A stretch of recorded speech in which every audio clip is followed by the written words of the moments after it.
సమయంలో మత్తయి సువార్త 18వ అధ్యాయం 10వ వచనం చదువుకుందాం.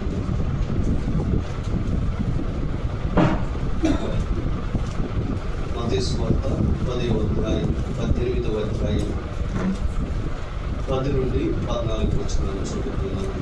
మత్తయి సువార్త మత్తయి సువార్త 18వ అధ్యాయం 10 నుండి 14 వచనాలు. ఈ చిన్నవారిలో ఒక్కనినైనను తునీకరింపకుండా చూచుకొనుడి. వీరి దూతలు పరలోకమందు ఉన్న నా తండ్రి ముఖమును ఎల్లప్పుడూ పరలోకమందు చూచుచుందురని మీతో చెప్పుచున్నారు. మీకేమి తోచును? ఒక మనుషుడికి 100 గొర్రెలు ఉండగా వాటిలో ఒకటి తప్పిపోయిన ఎడల 99 కొండల మీద విడిచిపెళ్ళి తప్పిపోయిన దానిని వెతకడా? వాడు దాని కనుగొని ఎడల 99 గొర్రెలను గురించి సంతోషించినంత కంటే దానిని గురించి ఎక్కువగా సంతోషించునని మీతో నిశ్చయముగా చెప్పుచున్నాను. అలాగనే ఈ చిన్నవారిలో ఒకడైన నశించుతారు, పరలోకమందున్న మీ తండ్రి చిత్తము కాదు. చిన్న ప్రార్థన. అత్యంత కృప కలిగిన మా పరలోక తండ్రి, మీ మహోన్నతమైన కృపను బట్టి దయను బట్టి వందనాలయ్యా. ఈ ఉదయ కాలమున మేము మీ సన్నిధిలో సమకూర్చబడ్డామండి. ఇది కేవలం మీ కృపేనా, మీ దయయే ప్రభా. అయ్యా, ఇప్పటి వరకు నాయన మమ్మల్ని కాచి కాపాడి భద్రపరిచి సంరక్షించి అయ్యా మీరు మాకు అనుగ్రహించినటువంటి నాయన ఈ నూతన దినమును బట్టి వందనాలయ్యా. అయ్యా నాయన ఈ నూతన దినము ప్రభువా, అయ్యా మీరు మాకు అనుగ్రహించినది కేవలం మీ నూతన జీవాన్ని పొందుకోవటానికే ప్రభువా. అయ్యా మా తండ్రి, మా జీవం అయితే శాశ్వతమైంది కాదు, కానీ మీరు మాకు అనుగ్రహించుచున్న ఈ జీవము నాయన అది నిత్య జీవము ప్రభువా. అయ్యా నాయన మా తండ్రి, జీవ చలములు ఓట ఈ ఉదయ కాలమున మీ యొద్దకు వస్తున్నాం ప్రభువా. అయ్యా మా ప్రభువా, మమ్మల్ని దీవించువాడవు నీవే ప్రభువా. అయ్యా మా ప్రభువా, మా జీవితాల్లో చెప్పుకోవడానికి ఏమీ లేదు, కానీ అయ్యా మా అతిశయ కారణము నీవే ప్రభువా. యేసయ్యా మీకు వందనాలయ్యా. అయ్యా మేము కృప చేత రక్షించబడిన పాపులుగా ఉన్నాము. అయ్యా ఈ ఉదయ కాలమున మేము మీ వైపే చూస్తున్నాం ప్రభువా. అయ్యా దాసుడు యజమానుని చేతి తట్టు చూచినట్లుగా అయ్యా మేము మీ చేతి తట్టు చూస్తున్నాం ప్రభువా. అయ్యా మీరే దుఃఖులు విప్పిన ఆయన అయ్యా మా హృదయములను తృప్తిపరచండి అయ్యా. ఆకలి దప్పులు కలిగి ఇక్కడికి వచ్చాం ప్రభువా. అయ్యా మీరు మాతో మాట్లాడతారని ఆశతో ఇక్కడికి వచ్చాం ప్రభువా. మేము ఏ మానవుని కలుసుకోవటానికి, ఏ మానవుని స్వరమును వినటానికి మేము ఇక్కడికి రాలేదయ్యా. అయ్యా యుగములలో తరములలో అయ్యా మీరు నాయన మా తండ్రి మానవులను ఎన్నుకొని ప్రభువా, అయ్యా మీ బిడ్డలను ఎన్నుకొని ప్రభువా, వారి దేహములలో మిమ్మల్ని మీరు మరుగు చేసుకొని అయ్యా నాయన మా తండ్రి వారిని ఖాళీ చేసి ప్రభువా. ఓ యేసయ్యా నాయన మా తండ్రి, వారిలో నిన్ను నీవే నింపుకొని నాయన అయ్యా నాయన మా తండ్రి, ఆ యొక్క చర్మము వెనుక దాగి ఉండి నీవు నీ పిల్లలతో మాట్లాడిన దేవుడు అయ్యా. యేసయ్యా మీకు వందనాలయ్యా. అయ్యా మేమేమై ఉన్నాము అది కేవలం నీ కృపను బట్టి. ఈ ఉదయ కాలమున మీరే మాతో మాట్లాడండి అయ్యా, మమ్మల్ని బలపరచండి అయ్యా. అయ్యా సంవత్సర వత్సలాన్ని ప్రభువా మా తండ్రి ఆ యొక్క శరీరముల నుండి తీసివేసిన ఆయన మా తండ్రి ఆ యొక్క చర్మాన్ని ప్రభువా, ఆ తోలును ప్రభువా నీ మహిమను మరుగు చేయటానికి నాయన, ఓ ఆ తోలు వెనక ఉండి నీవు మాట్లాడటానికే ప్రభువా. అయ్యా నీవు ఎన్నుకున్న దేవుడు నాయన. అలాగే మేము సముద్ర వత్సలాలనే ప్రభువా. అయ్యా మాలో నుండి ఆ సముద్ర వత్సలాన్ని తీసివేసిన ఆయన అయ్యా నీవే మాలోనికి వచ్చి ప్రభువా అయ్యా మా ద్వారా నీ కార్యములను జరిగించుచున్నందుకు నీకు లెక్కలేని స్తోత్రాలు అయ్యా. అయ్యా ఈ సమయంలో మరొకసారి మీ వైపు చూస్తున్నాం అయ్యా, మాతో మాట్లాడండి అయ్యా. అయ్యా ఈ వాక్యాన్ని నాయన ఎవరు నాయన మా తండ్రి వివరించలేరు, కానీ కేవలం నీవు మాత్రమే వివరించగలవు. అయ్యా నీ పరలోక భాష మాత్రమే మాకు కావాలయ్యా. అయ్యా నీ వాక్యానికి నీవే అర్థము చెప్పువాడవు, నీ వాక్యాన్ని నీవే వివరించగలవయ్యా. ఎవరి వల్ల కాదు నాయన. అయ్యా నీ తలంపులను వివరించుట ఎవరి వల్ల అవుతుందయ్యా? నీ మనస్సును తెలుసుకొని అయ్యా నీ ప్రజల దృష్టికి నీ మనస్సును తీసుకొని రావటం ఎవరి వల్ల కాదు నాయన. అయ్యా నీ వైపే చూస్తున్నాం ప్రభువా. మమ్మల్ని ఎన్నుకున్నందుకు వందనాలు. మమ్మల్ని ఏర్పరచుకున్నందుకు మీకు స్తోత్రాలు అయ్యా. మమ్మల్ని అభిషేకిస్తున్నందుకు నీకు వందనాలు. మమ్మల్ని మీ స్థానంలో నిలబెట్టుచున్నందుకు వందనాలు. ఈ స్వాస్థ్యాన్ని మా కొరకు విభజించిన ఆయన అయ్యా మాకు అనుగ్రహిస్తున్నందుకు వందనాలు అయ్యా. అయ్యా నాయన ఈ ఉదయ కాలమున ప్రభువా అయ్యా నాయన మరొకసారి నీ కృపను మాకు అనుగ్రహించండి. మాతో మాట్లాడండి అయ్యా. మీరు మాట్లాడుచుండగా మమ్మల్ని బాగు చేయండి. ఈ వాక్కును పంపి మమ్మల్ని బాగు చేయండి. ప్రతి అనారోగ్యాన్ని తీసివేయండి అయ్యా. అయ్యా నీ బిడ్డలు ఎవరైనా తడబడుతున్నట్లయితే అయ్యా నాయన వారి పాదములను స్థిరపరచండి అయ్యా. ఎవరైనా చతికిలబడి ఉన్నట్లయితే అయ్యా వారిని లేవనెత్తండి అయ్యా. అయ్యా నాయన పడిపోవచ్చున్నటువంటి పరిశుద్ధునికి నాయన పునరుద్ధరణ దయచేయండి అయ్యా. ఎవరైనా రక్షణ పొందకుండా ఉన్నట్లయితే అయ్యా బిడ్డలకు రక్షణ దయచేయండి అయ్యా. నాయన మా తండ్రి రక్షణ, స్వస్థత, ఉద్యమము సమస్తము నాయన ఈ వాక్యములను దాగి ఉన్నాయి. జీవ జలముల బోటను నాయన మరొకసారి మా మధ్యలో తెరవండి అయ్యా. ఇక్కడ ప్రతిసారి నాయన అయ్యా ప్రతి బుధవారం, ప్రతి ఆదివారం, ప్రతి శనివారం నాయన అయ్యా నీ జీవ జలముల బుట్టను తెరిచి నాయన నీ ప్రజలను త్రాగనిచుచున్నట్లుగా అయ్యా ఈ సమయంలో కూడా నీ బుగ్గను తెరవండి అయ్యా. ఆ దాహాన్ని తీర్చండి అయ్యా. ఓ దేవా కృప చూపమని వేడుకుంటున్నాను. మీరే మాతో మాట్లాడమని, ఈ చిన్న పరిచర్ని మీరే దీవించమని అయ్యా. ఈ పరిచర్ని మీ యొక్క నాయన అయ్యా ఆశీర్వాదకరమైన హస్తాలకు సమర్పిస్తూ అయ్యా నన్ను పూర్తిగా మీరు స్వాధీనపరుచుకొని అయ్యా నీ మాటలు మాత్రమే నీ బిడ్డలకి వినిపింప చేయమని యేసుక్రీస్తు నామమును అడిగి వేడుకొని పొంది నామం తండ్రి ఆమేన్. పరిశుద్ధులారా దయచేసి కూర్చోండి.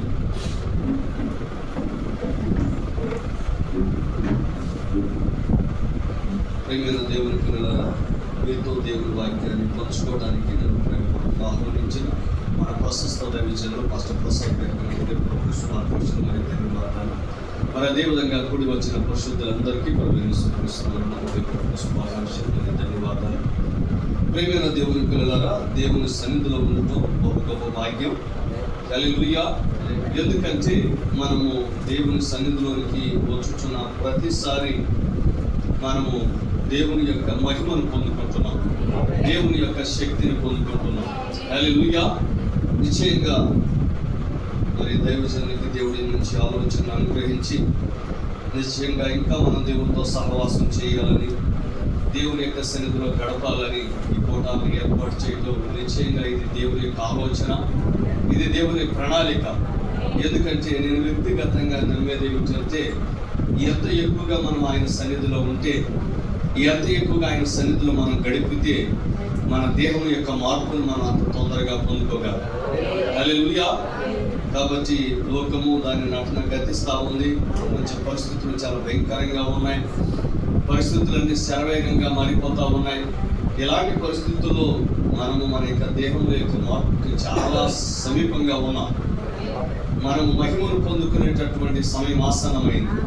మనం అతి త్వరగా దేవాతి దేవుని దగ్గర కనుక మన తండ్రి దగ్గరికి వెళ్ళిపోవాలని ఆశ కలిగి ఉన్నాం. ఇంటి మీద బెంగ పట్టుకున్నదా? ఇంటి మీద బెంగేస్తా ఉందా? హల్లెలూయా. మన తండ్రి ఇంటికి వెళ్ళిపోవాలని ఆశపడుతున్నామా? హల్లెలూయా. ఒకసారి యేసయ్యకు సంతోషభరితమైన స్తోత్రం చెప్తామా? హల్లెలూయా. ప్రియమైన దేవుని పిల్లలారా, దేవుని వాక్యంలోనికి వెళదాం. మత్తయి సువార్త 18వ అధ్యాయము 10వ వచనం మనం చదివాం. ఈ చిన్న వారిలో ఒక్కరినైనను తృణీకరింపకుండా చూచుకొనుడి. ప్రియమైన దేవుని పిల్లలారా, ప్రభువైన యేసుక్రీస్తు వారు సర్వశక్తిమంతుడైనటువంటి దేవుడు, సర్వోన్నతుడైనటువంటి దేవుడు. ఆయన ఇశ్రాయేలు దేశంలో సంచారం చేయుచున్న దినాలని నిశ్చయంగా ఆయన ఆ దేశాన్ని ఎంతగా ప్రేమించాడు అని అంటే ఆ దేశంలో ఆయన జన్మించాడు, ఆ ప్రజలను ఆయన ఎదుర్కొన్నాడు. హల్లెలూయా. ఆ దేశంలో దేవాది దేవుడే సంచారం చేస్తూ వారికి అవసరతలు తీరుస్తూ వారిని స్వస్థపరుస్తూ ప్రతి విధమైనటువంటి రోగాన్ని స్వస్థపరుస్తూ ప్రతి విధమైన ధైర్యాన్ని వెళ్ళగొడుచు వారికి కావలసినవన్నీ సమకూరుస్తూ వారికి ఎటువంటి బోధన చేశాడు అంటే ఆయన కేవలం 3.5 సంవత్సరాలు పరిచర్య చేసిన ఆ 3.5 సంవత్సరాల కాలంలో ఆయన చేసినటువంటి పరిచర్య, ఆయన చేసినటువంటి బోధ ఎంత శక్తివంతమైనదంటే 2025 సంవత్సరాలుగా 7 ఖండాలలో అది ప్రకటించబడతా ఉంది. హల్లెలూయా. ఈ ప్రపంచంలో గొప్ప గొప్ప బోధకులు ఎంతో మంది ఉన్నారు. ఎంతో మంది టీచర్స్, బోధకులు, ఉపదేశకులు ఈ భూమి మీదకి వచ్చారు. కానీ వారి బోధలు ఏమీ కూడా నిలబడలేదు. కానీ నేటికి నిలబడినటువంటి బోధ ఏదైనా ఉన్నదంటే అది ప్రభువైన యేసుక్రీస్తు యొక్క బోధ. ఎందుకంటే అది సత్యమైనది, అది నిజమైనది, అది మాన్యమైనది, అది పవిత్రమైనటువంటి బోధ. హల్లెలూయా. ఎందుకంటే ఈ బోధ నేటికి ప్రతి ఒక్క వ్యక్తికి ఉపయోగపడుతున్నది. కారణం ఏమిటంటే మానవుడు ఎక్కడి నుండి వచ్చాడో తెలియజేస్తుంది ఈ బోధ. హల్లెలూయా. మానవుడు ఈ లోకంలో జీవిస్తున్నప్పుడు ఈ మానవుని పట్ల సర్వోన్నతుడైన దేవుని ప్రణాళిక ఏమిటో తెలియజేసేది ఈ బోధ. అంటే మానవుని యొక్క పూర్వపు ఉనికిని మరియు మానవుని యొక్క జీవితమును మరియు మానవుడు మరణించిన తర్వాత ఎక్కడికి వెళతాడో తెలియజేసేది ఈ బోధ. హల్లెలూయా. సహజంగా మిగతా మత గ్రంథాలు కనుక మనం చదివితే వారు పూర్వ జన్మలో ఏదో ఒక్కై పుట్టారో నక్కై పుట్టారో, ఈ జన్మలో మనుషునిగా జన్మించాడు, ఆ తదుపరి జన్మలో ఏదో ఒక జంతువుగానో పక్షిగానో జన్మిస్తాడు అని భ్రమపడుతున్నటువంటి సమయంలో ప్రభువైన యేసుక్రీస్తు వారు వచ్చి ఈ అనుమానాలన్నీ పటాపంచలు చేసి ఆయన ఏమని చెప్పారు అంటే, మానవుడు ఈ భూమి మీదకు రాకమునిపే అతడు ఒక లోకములో జీవిస్తూ ఉన్నాడు. అతని కాలంలో, నిర్ణయ కాలంలో ఈ లోకానికి వస్తున్నాడు. మరి అతడు కేవలం మానవుడు కాదు కానీ అతడు దేవుడై ఉన్నాడు. మరి అతని పట్ల దేవుని యొక్క సర్వోన్నతమైన ప్రణాళిక దాగి ఉన్నది. హల్లెలూయా. ఆ ప్రణాళికను అతను నెరవేర్చినట్లయితే అతను ఎక్కడి నుండి వచ్చాడో అక్కడికి తిరిగి వెళతాడు అని చెప్పి దేవాతి దేవుడు చెప్పాడు. హల్లెలూయా. మీరు ఇక్కడ గమనిస్తే ప్రియమైన దేవుని పిల్లలారా, ఆయన కూటములో ఉన్నారు. ఆ కూటములో కొంతమంది పిల్లలు తీసుకొని వచ్చారు తల్లిదండ్రులు. అయ్యా మా బిడ్డలు దీవించండి అని చెప్తున్నారు. అయితే శిష్యులు అంటున్నారు, ఆ బోధకుడిని శ్రమపరచకండి, కొంచెం పిల్లల్ని దూరంగా ఉంచండి అని చెప్తున్నారు.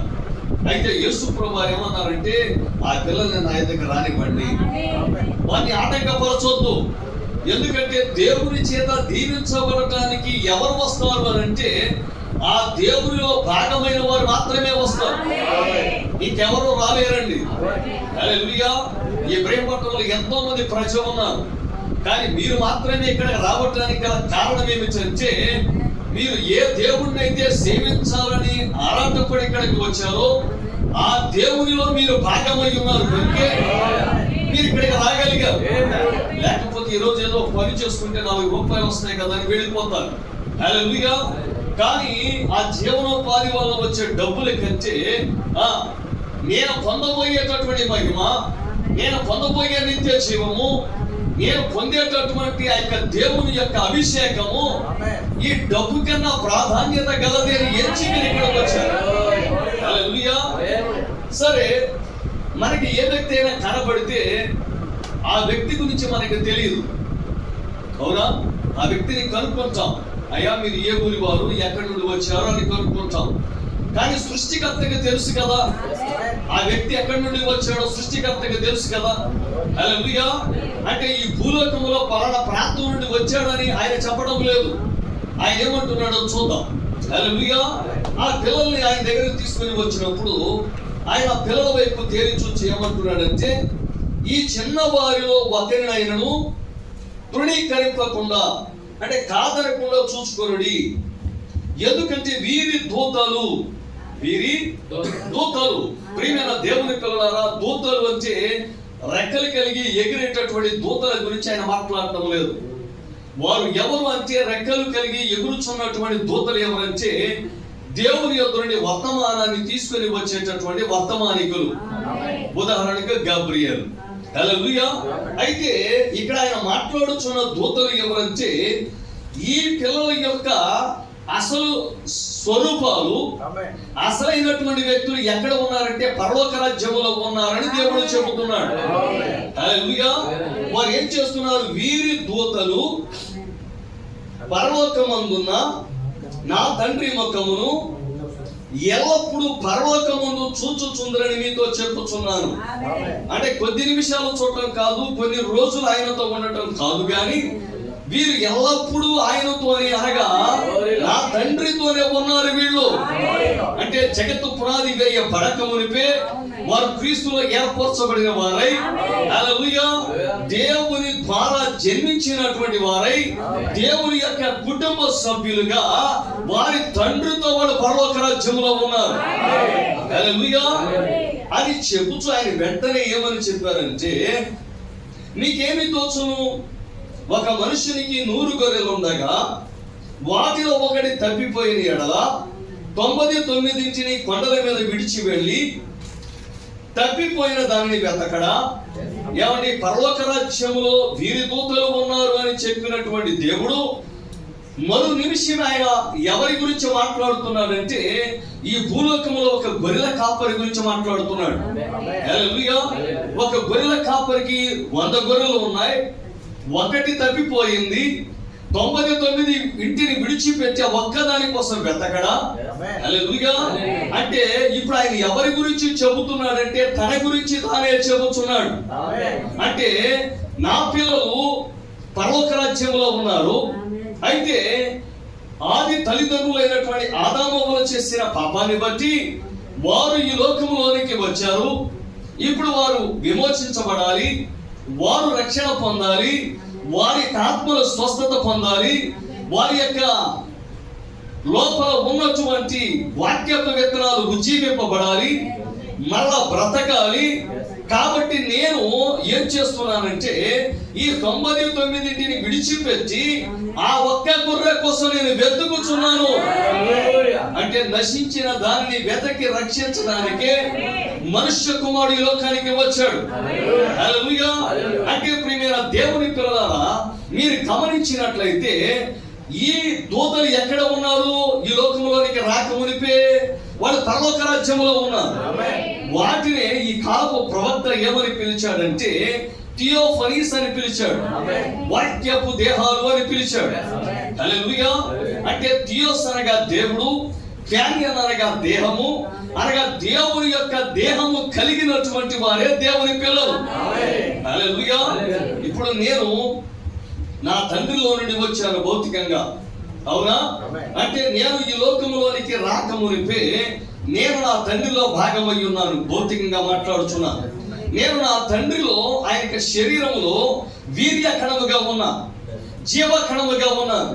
నిర్ణయ కాలము వచ్చినప్పుడు నా తండ్రి నా తల్లితో కలిసినప్పుడు నా తండ్రిలో ఉన్నటువంటి వీర్య కణము నా తల్లిలో ఉన్నటువంటి అండముతో కలిసి ఫలదీకరణ చెంది 9 మాసాల తర్వాత నేను బయటికి వచ్చాను. హల్లెలూయా.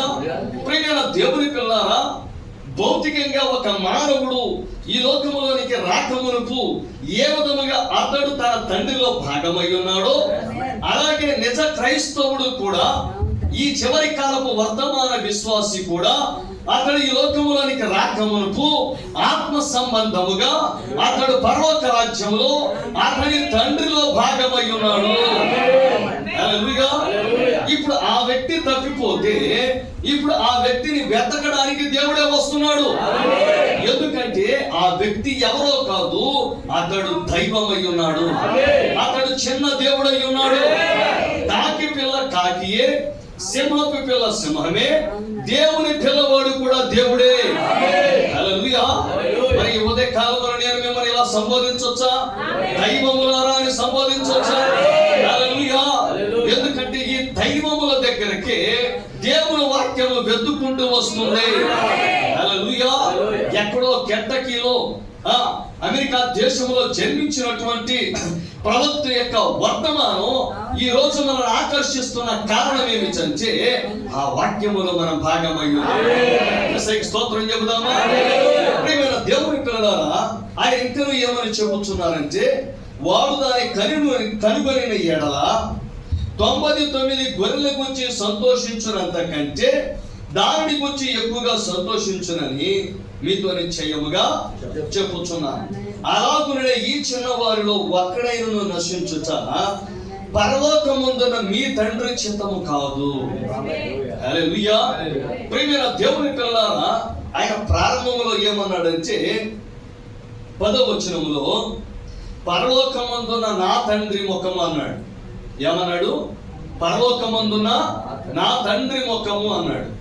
ఇప్పుడు 14వ వచనంలో ఏమంటున్నాడు? పరలోకమందున మీ తండ్రి అంటున్నాడు.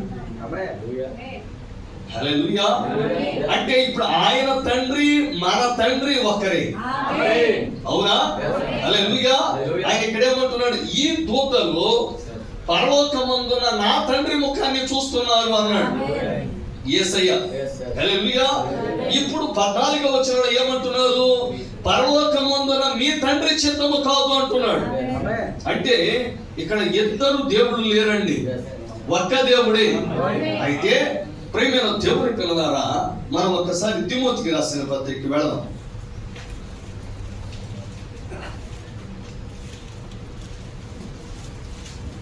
మొదటి తిమోతికి రాసిన పత్రిక 6వ అధ్యాయము 15-16 వచనాలండి. ఎవరైనా చదవగలిగిన శ్రీమంతుడును అద్వితీయుడు నాకు సర్వాధిపతి యుక్తకాలమందు ఆ ప్రత్యక్షతను కనపరచును. ఆ సర్వాధిపతి రాజులకు రాజును ప్రభువులకు ప్రభువునై ఉన్నాడు. సమీపింపరాని తేజస్సులో ఆయన మాత్రమే వసించుచు అమరత్వము గలవాడై ఉన్నాడు. మనుషులలో ఎవడును ఆయనను చూడలేదు, ఎవడును చూడనేరడు. అదేంటండి? మరి మోషేను దర్శించిన దేవుడు ఎవరు? అబ్రహాము దగ్గరకు వచ్చినటువంటి వ్యక్తి ఎవరు? హల్లెలూయా. నోబహు దగ్గరకు వచ్చిన వ్యక్తి ఎవరు? హనోకు ఎవరితో కలిసి నడిచాడు? హాగరును అరణ్యములో దర్శించినటువంటి ప్రభుదూత ఎవరు? హల్లెలూయా. ప్రియమైన దేవుని పిల్లలారా, దేవుడు నిత్యత్వములో ఆయన ఒక్కడే ఆ మహిమలో నివసిస్తూ ఉన్నాడు. ఎవ్వరూ ఆయన చూడలేదు, ఏ మనుష్యుడు చూడలేదు, చూడనేరడు. అయితే ఈ మహిమలో ఉన్న తండ్రి ప్రభువైన యేసుక్రీస్తు ఆయనకు ఒక ఆలోచన ఉన్నది. అదేమిటంటే తన పిల్లలతో కలిసి నివసించాలి. హల్లెలూయా. ఎందుకనగా ఆయన నిజమైన తండ్రి. హల్లెలూయా. ఈ భూలోకంలో ఏ తండ్రి అయినా తన పిల్లలతో కలిసి ఉండాలని ఆశపడతాడు, ఆరాటపడతాడు. హల్లెలూయా. ఇప్పుడు ఈయన ఎవరు చూడలేరు, ఈయనతో ఎవరు సహవాసం చేయలేరు, కాబట్టి ఈయనే సహవాసం చేయాలి.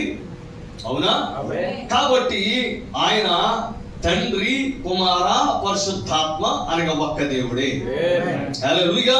అంటే ఇప్పుడు మీరు నన్ను చూస్తున్నారు, నేను అంటాను, మీరు ఎంతమందిని చూస్తున్నారంటే మీరు నవ్వుతారు, బ్రదర్ ఎంతమందిని చూడటం ఏంటి, నువ్వు ఒక్కడవే కదా అంటారు మీరు నన్ను. అవునా కదా? అయితే నేనేమంటానంటే నేను ముగ్గురు అంటాను, మీరేమంటారు? ఒక్కడే అంటారు. అవునా? హల్లెలూయా. ఇప్పుడు మీకు కనబడుతున్నటువంటి దేహం ఉంది కదా, అది మొదటి మానవుడు. రెండవది ఏమిటంటే నేను గాలి పీలుస్తున్నానా, ప్రాణం రెండవ వ్యక్తి. లోపల ఉన్నటువంటి వాక్య స్వరూపి ఆ ఆత్మ మూడవ వ్యక్తి. హల్లెలూయా. అయితే ఈ శరీరము మట్టి నుండి తీయబడింది, మట్టితో చేయబడినది కనుక మట్టిలో నుండి తీయబడినటువంటి ఆహార పదార్థాలు, మట్టిలో నుండి వచ్చిన ఆహార పదార్థాలని తిని ఈ దేహం బ్రతుకుతుంది. రెండవ వ్యక్తి దేవుడు ఊదినటువంటి ఊపిరి కనుక, గాలి కనుక అది గాలిని పీల్చే బ్రతుకుతుంది. హల్లెలూయా. మూడవది వాక్య స్వరూపము కనుక, వాక్యముతో నిర్మితమైనది కనుక, వాక్య నిర్మాణము కనుక. హల్లెలూయా. మనుషుడు రొట్టె వల్ల మాత్రం కాదు గాని దేవుని నోట నుండి వచ్చే ప్రతి మాట వలన జీవించను. అంటే పరిశుద్ధాత్ముడు దేవుడు మాట్లాడేది ఏ వ్యక్తి గురించి అంటే మన లోపల ఉన్న మూడవ వ్యక్తి గురించి మాట్లాడుతున్నాడు. ఆ వ్యక్తి ఈ భౌతికమైన భోజనం చేస్తే బ్రతకడు గాని ఇప్పుడు బ్రతుకుచున్నది, జీవించుచున్నది, ఈ వాక్యాన్ని బట్టి బ్రతుకుచున్నది ఎవరంటే మన లోపల ఉన్నటువంటి అసలైన వ్యక్తి, మూడవ వ్యక్తి. అతడే శాశ్వతమైన జీవం గలవాడు. ఈ శరీరం మట్టిలోకి వెళ్ళిపోతుంది, ఈ ప్రాణం దాన్ని దయచేసిన దేవుని యొద్దకు వెళ్ళిపోతుంది. కానీ మూడవ వ్యక్తి మరణిస్తే, హల్లెలూయా, అంటే ఆ వ్యక్తి మరణించని ఈ దేహం మరణిస్తే ఈ ప్రాణం వెళ్ళిపోతే ఆ వ్యక్తి ఎక్కడికి వెళ్తాడంటే అబ్రహాము గారి రొమ్మును ఆనుకోవటానికి కొనుక్కోబడతాడు. హల్లెలూయా. లాజరు చనిపోతే ఏ విధంగా అబ్రహాము రొమ్మును ఆనుకోవటానికి కొనుక్కోబడ్డాడో, ఈ కాలములో ఉన్న దేవుని పిల్లలు, ఈ చివరి కాలపు వర్తమానం ద్వారా జన్మించినటువంటి ఈ పిల్లలు, వారు మరణిస్తే ఎక్కడికి కొనుక్కోబడతారు అంటే పరదేశంలో ఉన్నటువంటి వారికి బాధ్యుడైన ఈ చివరి కాలపు వర్తమానికుడైన విలియం మ్యారిన్ బ్రహ్మాము గారి రొమ్మును ఆనుకోవడానికి కొనుక్కోబడతారు. హల్లెలూయా. అంత ఘంటాపదంగా మీరు ఎలా చెప్పగలరు అంటే ఈ కాలపు ప్రవక్త కాలమనే తెరకవతలగా వెళ్ళినప్పుడు, అవునా, ఆయన కలుసుకోవడానికి వేల మంది ప్రజలు పరిగెత్తుకుంటూ వస్తా ఉన్నారు. బ్రదర్ బ్రానం అనుకుంటూ పరిగెత్తుకుంటూ వస్తున్నారు. ఆయన పరదేశంలోకి వస్తే వాళ్ళందరూ ఎందుకు పరిగెత్తుకుని వెళ్ళాలి అంటే వారందరూ ఆయన వర్తమానము ద్వారా వారు రక్షించబడినటువంటి ప్రజలు. హల్లెలూయా. వారికి ఆ పరలోక రాజ్యంలో వారు ఉన్నప్పటికీ వారికి కృతజ్ఞత ఉన్నదా? ఆ కారణము చేతనే వారు ఏం చేస్తున్నారంటే పరిగెత్తుకుంటూ వెళుతున్నారు. అప్పుడు ఒక స్త్రీ పరిగెత్తుకుంటూ వచ్చింది, 20 సంవత్సరాల వయసులో ఉన్నటువంటి ఒక యవనస్తురా. అప్పుడు మహిమలో కూడా ఒక స్వరం వినపడతా ఉంది. ఆ స్వరం ఏమిటంటే, అయ్యా ఏమైనా నువ్వు గుర్తుపట్టగలిగావా అని. ఆయన అన్నారు, నేను గుర్తుపట్టలేకపోయాను అంటారు. అప్పుడు ఆయన ఆ స్వరం ఏమని చెప్తుందంటే అనగా దేవుని స్వరం, ఈ భూమి మీద ఆమెకు 90 సంవత్సరాల వయసు ఉన్నప్పుడు ఆమెకు నువ్వు బాప్తిస్మం ఇచ్చావు. హల్లెలూయా. ఇప్పుడు ఆమె ఇక్కడ పరదేశంలో 20 సంవత్సరాల వయసులో నిత్య యవనస్తురాలుగా మారి ఉన్నది. హల్లెలూయా. ఈ రోజు మనం వింటున్న వాక్యం, మనం పొందుకుంటున్నటువంటి జీవం మనల్ని శాశ్వతమైన జీవం గలవారిగా మారుస్తుంది, మనల్ని పరదేశుకు చేరుస్తుంది. దేవుని రాకడ కనుక వస్తే మనం సజీవులుగా ఉండగానే మార్పు చెంది దేవుని యొద్దకు వెళ్ళబోతున్నాం. కాబట్టి ఈ వాక్యము ఈ లోకంలో అత్యంత ప్రభావవంతమైనది, అత్యధిక ప్రాధాన్యత గలదని మనం చేస్తున్నాం. హల్లెలూయా. ప్రియమైన దేవుని పిల్లలారా, ఇప్పుడు నేను ఏ విధంగా దేహము, ప్రాణము, ఆత్మగా ఉన్నానో అలాగే ప్రభువైన యేసుక్రీస్తు వారు కూడా తండ్రి, కుమార, పరిశుద్ధాత్మగా ఒక్క దేవునిగా ఉన్నాడు ఆయన. హల్లెలూయా. అయితే ఆయనలో నుండి దేహము విడిపోగలదు, మరలా దేహం ఆయనలో కలిసిపోగలదు. హల్లెలూయా. అయితే నేను విడిపోతే, నాలో నుండి ప్రాణం పోతే నేను మరణిస్తాను, కానీ ఆయన మరణించాడు. హల్లెలూయా. ప్రియమైన దేవుని పిల్లలారా, అందుకే మహిమలో ఉన్నటువంటి ఆ దేవుడు ఆయన ఏం చేశాడు అంటే మొట్టమొదటిసారిగా ఆయన పలికాడు. ఆ పలుకబడినటువంటి మాట, ఆ లోగాస్ ఏమైందంటే ఆయనలో నుండి ఆయన యొక్క దూతగా బయటకు వచ్చాడు, ఆ వాక్యపు దేహముగా బయటకు వచ్చాడు. హల్లెలూయా. ప్రియమైన దేవుని పిల్లలారా, ఆయన బయటకు వచ్చినటువంటి వ్యక్తి ఎవరో కాదు, ఆ ప్రభువైన యేసుక్రీస్తు యొక్క దేహమే. హల్లెలూయా. ఇప్పుడు ఆయన బయటకు వచ్చిన తరువాత ఇప్పుడు దేవుడు ఏం చేశాడు అంటే మన పేర్లను, ఒక్కొక్కరి పేర్లను పలకడం ప్రారంభించాడు. ఆమేన్. ఆయన ఒక్కొక్కరి పేర్లను పలుకుచూ ఉన్నప్పుడు ఆ పేర్లను పలుకుచూ ఉండగా మనం ఆయనలో నుండి బయటికి వచ్చాం. హల్లెలూయా. ఇప్పుడు మనం ఈ లోకంలోనికి రాకమునిపే మనం ఎక్కడ ఉన్నామంటే పరలోక రాజ్యంలో ఉన్నాం. హల్లెలూయా. ఇప్పుడు ఆ తండ్రిలో నుండి బయటికి వచ్చినటువంటి ఆ వాక్య దేహమే ప్రభువు దూతగా అబ్రహామును దర్శించాడు, హాగరును దర్శించాడు, గిద్యోనును దర్శించాడు, సంసోనును దర్శించాడు. హల్లెలూయా. ప్రియమైన దేవుని పిల్లలారా, పాత నిబంధన భక్తులందరినీ, కొత్త నిబంధనలో ఉన్నటువంటి ఆ పౌలుని, ఫిలిప్పును దర్శించినటువంటి దూత ఎవరో కాదు కానీ ప్రియమైన దేవుని పిల్లలారా, ఆ ప్రభు యొక్క దూతే అని మనమే చేస్తున్నాం. ఆదియందు వాక్యము ఉండెను, వాక్యము దేవుని యొద్ద ఉండెను, ఆ వాక్యమే దేవుడై ఉండెను, ఆ వాక్యమే శరీరధారి అయి కృపా సత్య సంపూర్ణుడిగా మన మధ్య నివసించెను. హల్లెలూయా. ప్రియమైన దేవుని పిల్లలారా, ఆ వాక్యము ఎవరో కాదు, వాక్యం అనగా వ్రాయబడిన వాక్యం కాదండి, సెంటెన్స్ కాదు. వాక్యం అనగా వాక్కు, అనగా పలుకబడినటువంటి మాట పలుకబడక మునిపే ఏ విధంగా మన మనస్సులో అది ఒక తలంపుగా ఉంటుందో, ఆ తలంపు కలగక మునిపే అది మన యొక్క దేహములో ఒక గుణలక్షణముగా ఎలా ఉంటుందో, అంటే ఆ దేహములో ఏ విధంగా భాగముగా ఉంటుందో, అలాగే వాక్యము పలుకబడక మునుపు అది దేవునిలో తలంపుగా ఉన్నది. ఆ తలంపే దేవుని యొక్క గుణలక్షణంగా ఉన్నది. ఆ గుణలక్షణమే ప్రభువైన యేసుక్రీస్తు అయి ఉన్నాడు. ఇప్పుడు ఆయనలో నుండి ఆ వాక్కు బయటకు వచ్చింది. హల్లెలూయా.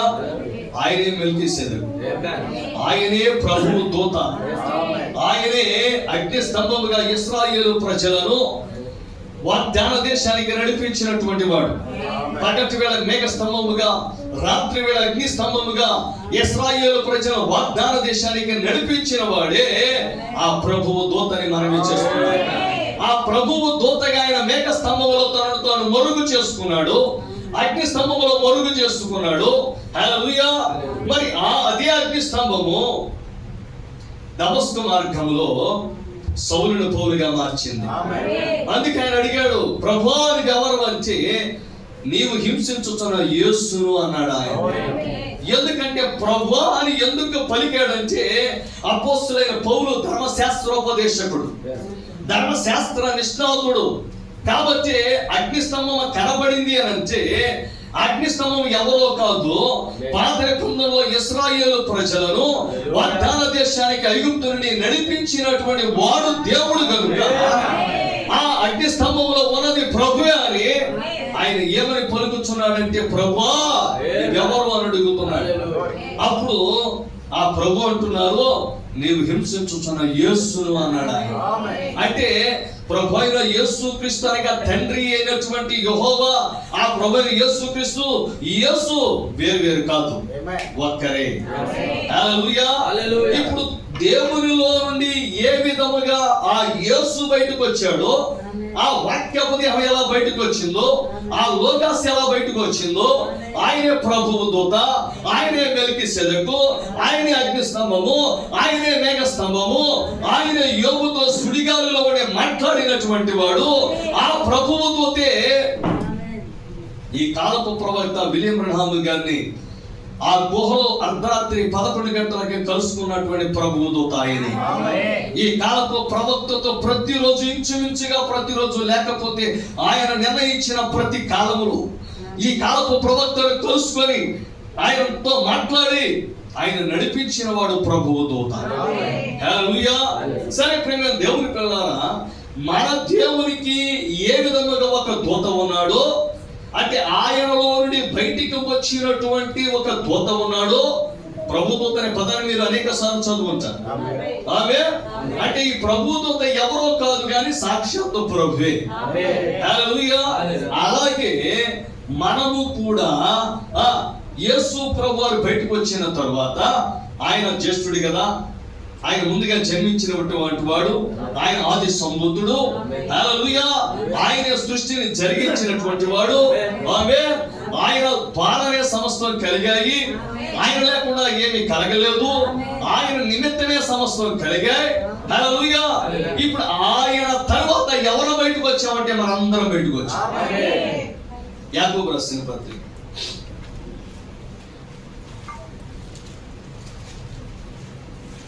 1వ అధ్యాయం 18వ వచనం అండి. యాకోబు రాసిన పత్రిక 1వ అధ్యాయం 18వ వచనం. ఆయన తాను సృష్టించిన వాటిలో మనము ప్రథమ ఫలముగా ఉండునట్లు సత్యవాక్యము వలన మనలను తన సంకల్పం ప్రకారము కనెను. హల్లెలూయా. ప్రియమైన దేవుని పిల్లలారా, ఆయన తాను సృష్టించిన వాటిలో, వింటున్నారా అందరూ? తాను సృష్టించినటువంటి వాటిలో, అంటే ఆయన ఈ సృష్టిని సృష్టించక మునిపే, సృష్టి అనే దాన్ని ప్రారంభించినప్పుడు, మనకి ప్రథమ ఫలం అంటే తెలుసు కదా, మొదటిగా కాసినటువంటి కాయ. ఇప్పుడు ఒక చెట్టు ఉందనుకోండి, ఆ చెట్టుకి ప్రథమ ఫలం కాస్తే మొదటిగా పడినటువంటి కాయను ఏమంటాం మనం? ప్రథమ ఫలం. అవునా? మొదటిగా ఉత్పత్తి అయినటువంటి, సృష్టించబడినటువంటి ఆ ఫలాన్ని ఏమంటాం? ప్రథమ ఫలం అంటారు. ఇప్పుడు ఈ సృష్టి మొత్తాన్ని కూడా మనం ఒక చెట్టు అనుకుంటే, ఆ సృష్టిలో ప్రప్రథముగా చేయబడినది, సృష్టించబడింది ఎవరు అంటే ప్రథమ ఫలముగా ఉన్నది మనమే అని వాక్యం సెలవిస్తుంది. అంటే మనమే ప్రథమ ఫలమా? మనమేనా ప్రథమ ఫలం? అంటే ఆదామును దేవుడు సృష్టించక మునిపే మనల్ని సృష్టించాడు. హల్లెలూయా. ఈ సూర్య చంద్ర నక్షత్రాదులను సృష్టించక మునిపే ఆయనలో నుండి మనం ఆయన వాక్యము ద్వారా మనం కనబడ్డాం. అందుకే ఆయన అంటున్నాడు సత్యవాక్యము వలన, అబద్ధ వాక్యము వలన కాదండి. ఎందుకనగా ఆయన వాక్యమే సత్యం. యోహాను సువార్త 17:17 ఏమంటాడు ఆయన? నీ వాక్యమే సత్యం. సత్య వాక్యము వలన మనల్ని ఎలా కన్నాడు ఆయన? తన సంకల్ప ప్రకారం. దేని ప్రకారం అండి? తన సంకల్ప ప్రకారం ఆయన కన్నాడు. హల్లెలూయా. ఇప్పుడు స్త్రీలు కంటున్నారు కానీ వాస్తవంగా కనాల్సిన వాళ్ళు ఎవరు? పురుషులే. అవునా? హల్లెలూయా. నిజమండి. అదేలా అంటే హవ్వని కన్నది ఎవరు? అవునా కదండి? అంటే హవ్వ ఎవరి నుండి తీయబడింది? ఆదాములో నుండేనా? హల్లెలూయా. మరి ఇప్పుడు యేసు ప్రభువు కన్నాడు. అంటే ఒక తల్లి ఏ విధంగా తన బిడ్డను కంటుందో, అయితే ఇక్కడ ఆయన ఆ రీతిగా కనలేదు కానీ హల్లెలూయా ఆయన నోటిలో నుండి మనం బయటకు వచ్చాం. అందుకే సాతాను దాన్ని తీసుకొని ఈ లోకంలో కొంతమంది నోట్లో నుండి వచ్చారు, భుజాల్లో నుండి వచ్చారు. హల్లెలూయా. అవునా కదా? చెప్పచ్చా కదా? బ్రాహ్మణులు బ్రహ్మ నోటిలో నుండి వచ్చారు, భుజాల్లో నుండి క్షత్రియులు వచ్చారు, కడుపులో నుండి కౌంటోళ్ళు వచ్చారు, కాళ్ళలో నుండి శూద్రులు వచ్చారు అంటున్నారు. కానీ వాక్యం ఏమని సెలవిస్తుందంటే మన భుజాల్లో నుంచి రాలా, మన కడుపులో నుండి రాలేదు, మన కాళ్ళలో నుండి రాలేదు, మనం ఆయన నోటిలో నుండి పలుకునే వాక్యముగా వచ్చాం. హల్లెలూయా. ఇక్కడ అందరూ సమానులే. యేసుకి స్తోత్రం చెబుదామా? అందరం నోటిలో నుండి వచ్చిన వారమే, అందరం సృష్టికర్తలమే, అందరం దేవుని పిల్లలమే. హల్లెలూయా. ఇక్కడ ఎవరు ఎక్కువ తక్కువ కాదు. ఇక్కడ భూమి మీద వారికి అనుగ్రహించబడిన పరిమాణము చొప్పున వారు పరిచర్య చేస్తారు కానీ హల్లెలూయా మనమందరము దేవుని పిల్లలమే, మనమందరము దైవములమే. హల్లెలూయా. ఆయన ఎలా కంటున్నాడు? తన వాక్యాన్ని బట్టి కంటున్నాడు. మనం ఎలా ఉన్నాము? ప్రథమ ఫలముగా ఉన్నాము. తన సంకల్ప ప్రకారం కనెను. హల్లెలూయా. మొదటి పేతురు రాసిన పత్రిక 1వ అధ్యాయము 22వ వచనం అండి. మీరు క్షయబీజము నుండి కాక శాశ్వతమగు జీవము గల దేవుని వాక్యము మూలంగా అక్షయ బీజము నుండి పుట్టింపబడిన వారు గనుక నిష్కపటమైన సహోదర ప్రేమ కలుగునట్లు. ఒక్క నిమిషం అండి. మీరు క్షయ బీజము నుండి కాక, క్షయ బీజము అంటే నశించిపోయే బీజం. బీజం అనగా విత్తనం. అవునా? నశించిపోయే బీజం ఏమిటంటే మన తండ్రిలో నుండి మనం వచ్చాం కదా, అది నశించిపోయే చెవు. అంటే ఒకరోజు మనం మరణిస్తాం. అయితే ఇదైతే క్షయ బీజం నుండి కలిగింది. ఈ శరీరం క్షయ బీజం నుండి కలిగింది. అవునా కాదండి? అయితే లోపల ఉన్న వ్యక్తి ఎలా కలిగాడంటే శాశ్వతమైనది, జీవము గల దేవుని వాక్య మూలముగా అక్షయ బీజం నుండి పుట్టింపబడిన వారు. అక్షయులు అనగా మరణము లేనటువంటి వారు, చిరంజీవులు. హల్లెలూయా. ప్రియమైన దేవుని పిల్లలారా, ఈ అక్షయ బీజము నుండి ఎవరు పుట్టింపబడ్డారు? మనమే. కాబట్టి నిష్కపటమైన సహోదర ప్రేమ కలిగినట్లు మీరు సత్యమునకు విధేయులవుట చేత. అంటే దేనికి విధేయులవ్వాలి? అంటే సత్యం అనగా వాక్యమేనా? మనం వాక్యానికి విధేయులవుతున్నామా? ఆత్మలను రక్షించడానికి శక్తి గల వాక్యాన్ని సాత్విక మనస్సుతో అంగీకరిస్తున్నామా? దేవుడు వినుబుద్ధిని మనలో పుట్టిస్తున్నాడా? హల్లెలూయా. సమ్మతి గల మనసుని కలుగు చేస్తున్నాడా? ఏక ఆత్మ చేత ఏక అభిప్రాయం చేత మనం నింపుతున్నాడా? హల్లెలూయా. ఎందుకు మనం ఈ వాక్యానికి విధేయులమయ్యామంటే అసలు మన మూలమే వాక్యమై ఉన్నది. హల్లెలూయా. మన యొక్క జన్మకు కారకమైనదే వాక్యము. కాబట్టి మనము ఏమీ చేయలేము వాక్యానికి లోబట్టం తప్ప. లోబడి తీరాల్సిందే. ఎందుకంటే అది నేను నిలవనిపోదు. నీవు ఈ దేవుడిని విడిచిపెట్టి ఎంత దూరం వెళ్ళినా వెళ్ళలేవు. హల్లెలూయా. నువ్వు దర్శించకపోతామని ఓడెక్కుతావేమో, నినేవేకి వెళ్ళాల్సిందే. ఆయన ఏర్పాటు చేసిన ఓడెక్కాల్సిందే. ఆయన ఏర్పాటు చేసిన ఓడ నీళ్ళ మీద వెళ్ళదు. ఆయన ఏర్పాటు చేసే జలాంతర్గామి నీళ్ళలో వెళుతుంది. హల్లెలూయా. ప్రియమైన దేవుని పిల్లలారా, ఈ దేవుని యొద్ద నుండి నువ్వు తప్పించుకొని పోలేవు. ఈ దేవుని కాదనలేవు. ఈ దేవుడు నాకు అక్కర్లేదు అనలేవు. ఎందుకంటే నీ లోపల ఉన్నటువంటి ఆ యొక్క వాక్య బీజము వాక్యం. ఇది ఎవరో కాదు, దేవుడు. హల్లెలూయా. ఇప్పుడు దేవునిలో నుండి వచ్చిన వ్యక్తి దేవుని వలె ఉంటాడు. హల్లెలూయా. అందుకే కాల ప్రవక్త విలియం బ్రన్హాం గారు మాట చెప్పారు, నీవు సముద్రములోని నీటిని ఒక చెంచా నీళ్ళను బయటకు తీస్తే ఆ సముద్ర జలాల్లో ఉన్న ఖనిజ లవణాలన్నీ ఆ చెంచా నీళ్ళల్లో ఉంటాయి. ఆమేన్. అవునే కదా. ఒకసారి ఒక అల్లుడు మామగారి దగ్గరికి వెళ్ళి ఏమన్నాడంటే, మామయ్య నాకు కొబ్బరి తోట కావాలి, నేను నా పిల్లలు అందరూ కొబ్బరి బొండ నీళ్ళు తాగి బ్రతకాలి అన్నాడు. ఏ అన్నాడు. మామయ్య ఎందుకని అన్నాడు. మామ ఈయన అన్నాడు, ప్రపంచంలో అత్యంత ఖరీదైన నీళ్ళు అవి. ఎందుకంటే ఆ నీళ్ళకి ఎంత విలువ ఉందంటే దేవుడు ఆ నీళ్ళను బొండంలో పెట్టి ఎవరో కొరకలేని, ఎవరో దాన్ని పగలగొట్టలేని అంత గట్టి భద్రత నీళ్ళకి ఇచ్చాడు. కొబ్బరి బొండంలో నీళ్ళు అంత దానికి అంత టెంకి గట్టిగా ఉంటుంది కదండి. అంటే ఎవరు కొరకలేదు, ఎవరు పగలగొట్టగలరు అంటే నోటితో పగలగొట్టగలరు లేదు కదా. అంటే అంత భద్రత దానికి ఇచ్చాడంటే ఆ నీళ్ళకి అంత విలువ ఉంది కదా. మనం ఆ నీళ్ళ వదిలేసి కోకో కోలాలు, పెప్సీలు తాగి అన్ని రోగాలు తెచ్చుకుంటాం కానీ అల్సర్లు అవన్నీ అర్థమవుతుందా. కానీ దేవుడు ఇచ్చినటువంటి నీళ్లు కొబ్బరి బొండం నీళ్ళు. మనం ఎవరైనా ఇంటికి వస్తే ఏమి ఇస్తాం? కోకో కోలా తాగుతారా, పెప్సీ తాగుతారా, థమ్స్అప్ తాగుతారా అంటాం. ఇది మానవుడు తయారు చేసింది. కానీ దేవుడు ఇచ్చిన కొబ్బరి బొండం నీళ్ళు ఇస్తామా? అది ఇస్తే చీపు, మానవ దృష్టిలో చీపు. కానీ అది ఎంత పెద్ద బాటిల్ ఇస్తే సూపర్ కదా. కానీ అందులో ఏమన్నది? పంచదార పాకం ఏముండదు, రంగు పంచదార పాకం, గ్యాస్. అది తాగానే బేలే పడటం అంతే. అనగా లోపల ఉన్న గ్యాస్ బయటకు వచ్చింది అనుకుంటాం. కానీ వాస్తవానికి లోపలికి వెళ్ళిన గ్యాసే ఈ శరీరం నా వద్దు బాబు అని బయటకు తోసేస్తుంది. అది బయటకు వస్తున్నప్పుడు అమ్మ లోపల ఉన్న గ్యాస్ ఇది తోడేసింది అనుకుంటాం. కానీ వాస్తవానికి లోపల ఉన్న గ్యాస్ తోడేయలేదు. ఈ శరీరానికి ఏది అక్కడ లేకపోతే దాన్ని అదే తోచేస్తుంది. అర్థమవుతుందా? నీవు నీ తల్లి గర్భంలో 9 మాసాలు ఉన్న తర్వాత 10 నెలలు ఉన్న తర్వాత ఈ శరీరం నాకు అక్కర్లేదు, నువ్వు బయటకు వెళ్ళిపోయి తోచేస్తుంది. అప్పుడే మనందరం బయటకు వచ్చాం. కానీ బయటకు తోసేంత అవకాశం మా ఈ డాక్టర్లు ఎందుకు ఇస్తారు? ₹1,00,000 కావాలి కదా మరి. అందుకే కోసే పని పెట్టారు.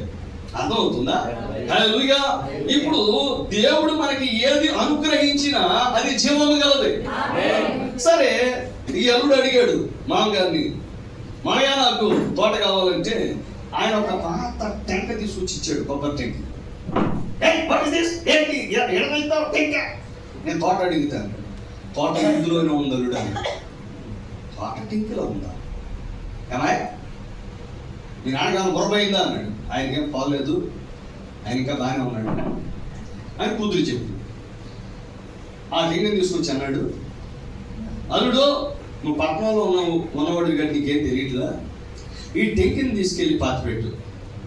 కొన్ని రోజులకి మొలక వస్తుంది, కొన్ని సంవత్సరాలకి చెట్టు అవుతుంది, అది కాయలు కాయటం మొదలు పెడతాం, మళ్ళా కాయలు తీసుకెళ్ళి పాతిపెట్టు, తోట అవుతుంది. హల్లెలూయా.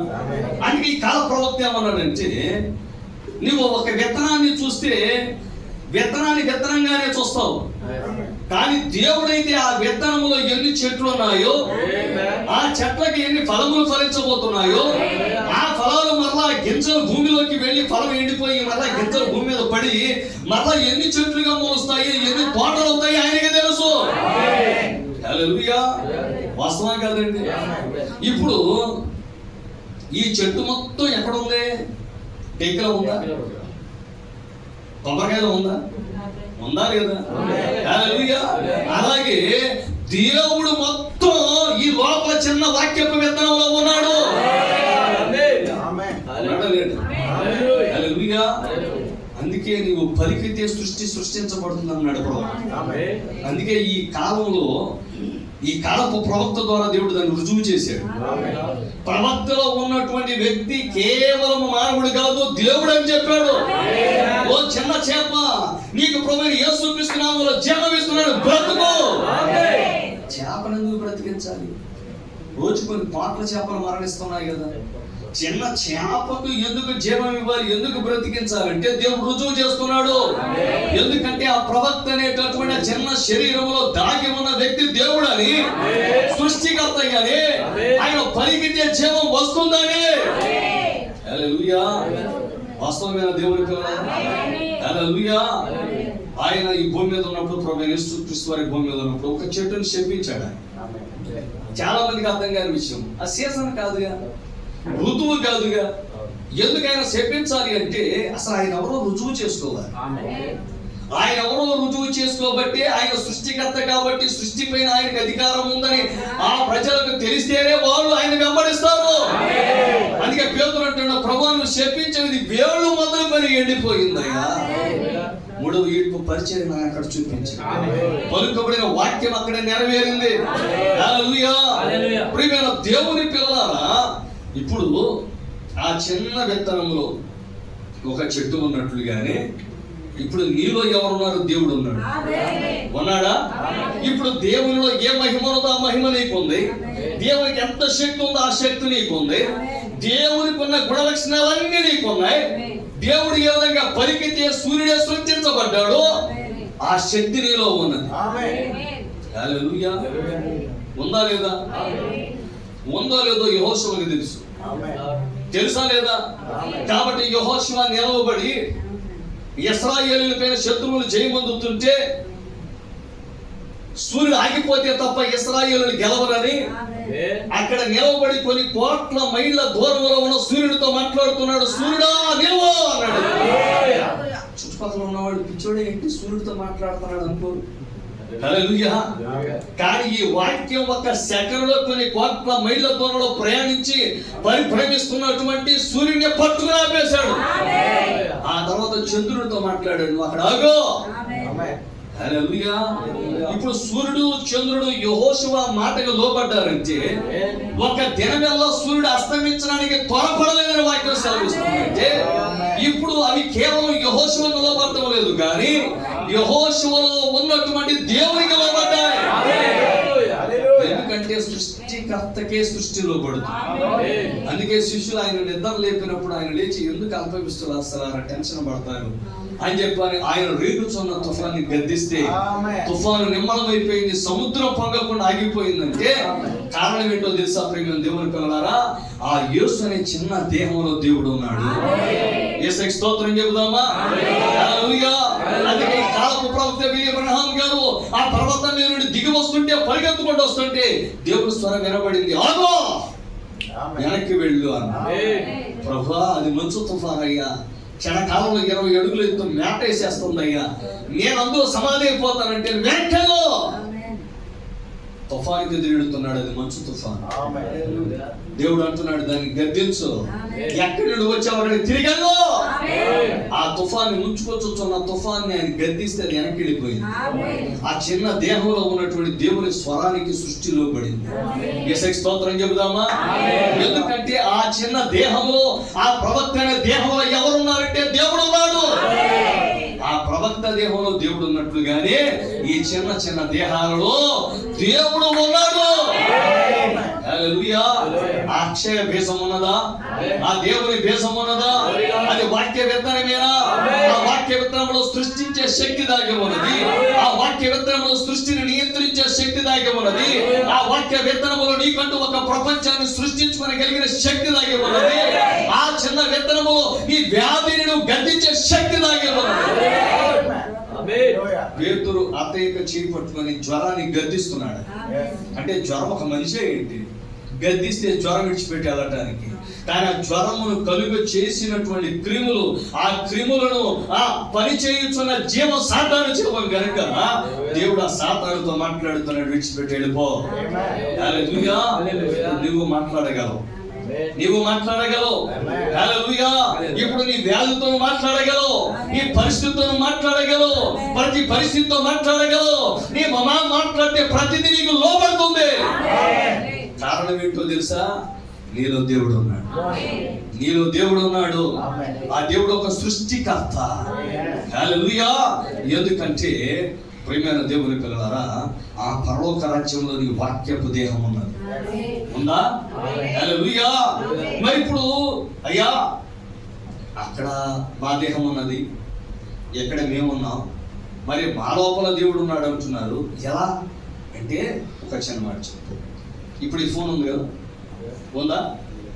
ఇప్పుడు ఈ ఫోన్ పని చేయాలంటే నేను ముందు ఏం చేశానంటే బ్యాటరీ వేసాను, ఛార్జింగ్ పెట్టాను. హలో పని చేయట్లా, సిమ్ కార్డ్ వేసాను, జియో సిమ్ వేసాను. ఇప్పుడు నేను యాక్టివేట్ చేశాను. ఇక్కడ నుండి అమెరికాలో, బ్రిటన్లో, ప్రపంచంలో నలుమూల ఎక్కడున్నా సరే ఫోన్ చేసిన మరో సెకండ్లో వాళ్ళు ఫోన్ ఎత్తుతున్నారు. అవునా? మధ్యలో ఏ తీగలు లేవు, టవర్కి లింక్ అయ్యి ఉంది. ఇది ఎంత వేగంగా పనిచేస్తుంది? కొన్ని కోట్ల కిలోమీటర్ల దూరం, అవునా కదా? ఎంత వేగంగా వెళ్తుంది మన స్వరం, సెకండ్లో వెళ్ళిపోతుందంటే అది ఎంత వేగంగా ప్రయాణిస్తుంది ఒకసారి ఆలోచించాలి. హల్లెలూయా. అంతేకాదు మీ బాబాయ్ గారు మీ బావగారు అమెరికాలో ఉన్నారు, ఆయన ఉన్న గదిలోకి మీరు వెళ్ళిపోతున్నారు. వెళ్తున్నారా? ఎక్కడే ఉంటున్నారు, అక్కడికి వెళ్ళిపోతున్నారు. వాట్సాప్ వీడియో కాల్ చేసి ఆయన ఇంట్లోకి వెళ్ళి కూర్చొని ఆయన ముందు కూర్చొని బాబా బాగున్నావా అని అడుగుతున్నాం. కారణం ఏంటి? హల్లెలూయా. ఒక ఇంటర్నెట్ ని సాతాను సృష్టించాడు, ఒక అంతర్జాలాన్ని సృష్టించాడు. అది దేవుని చూసి సృష్టించాడో తెలుసా? హల్లెలూయా. సాతాను సృష్టికర్త కాదు, సాతాను చెడగొట్టేవాడు, సాతాను వక్రీకరించేవాడు. కానీ అసలు సృష్టికర్త ఎవరు? ప్రభువైన యేసుక్రీస్తు. ఇప్పుడు నీలో ఉన్న వాక్యపు దేహం, హల్లెలూయా, అక్కడ ఉన్నటువంటి వాక్యపు దేహంలో ఒక చిన్న భాగాన్ని, ఒక చిన్న సిమ్ కార్డ్ అంత భాగాన్ని నీ లోపల పెట్టి ఇక్కడ పంపించాడు.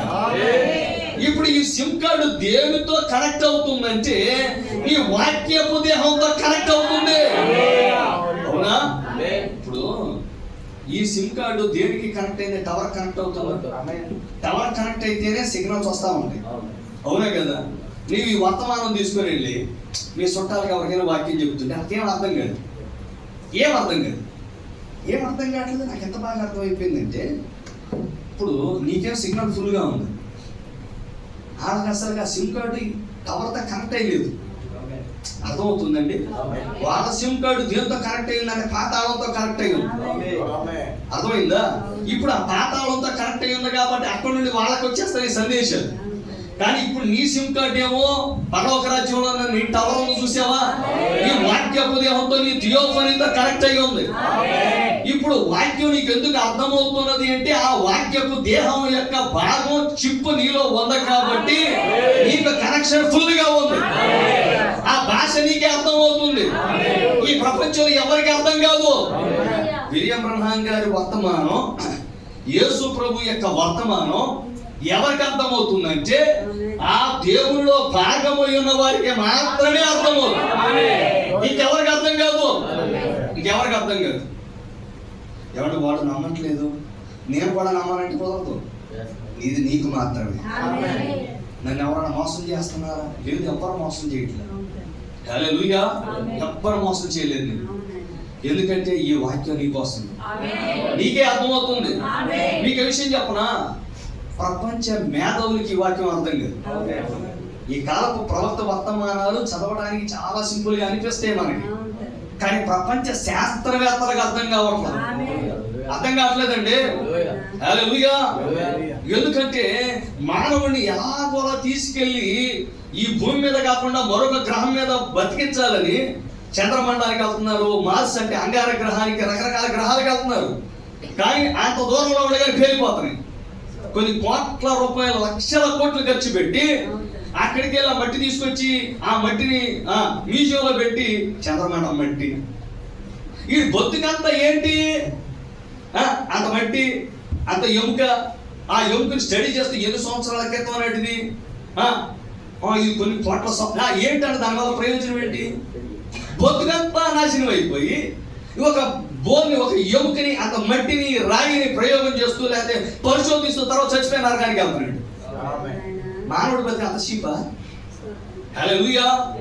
కానీ మానవుడు శాశ్వతంగా జీవించడానికి, నిత్య జీవం కలిగి జీవించడానికి, మరొక లోకంలో శాశ్వతంగా బ్రతకడానికి కావలసినటువంటి మూల పదార్థాలు, కావలసిన పోషకాలు, కావలసిన రసాయన పదార్థాలు ఈ చివరి కాలపు వర్తమానంలో ఉన్నాయి.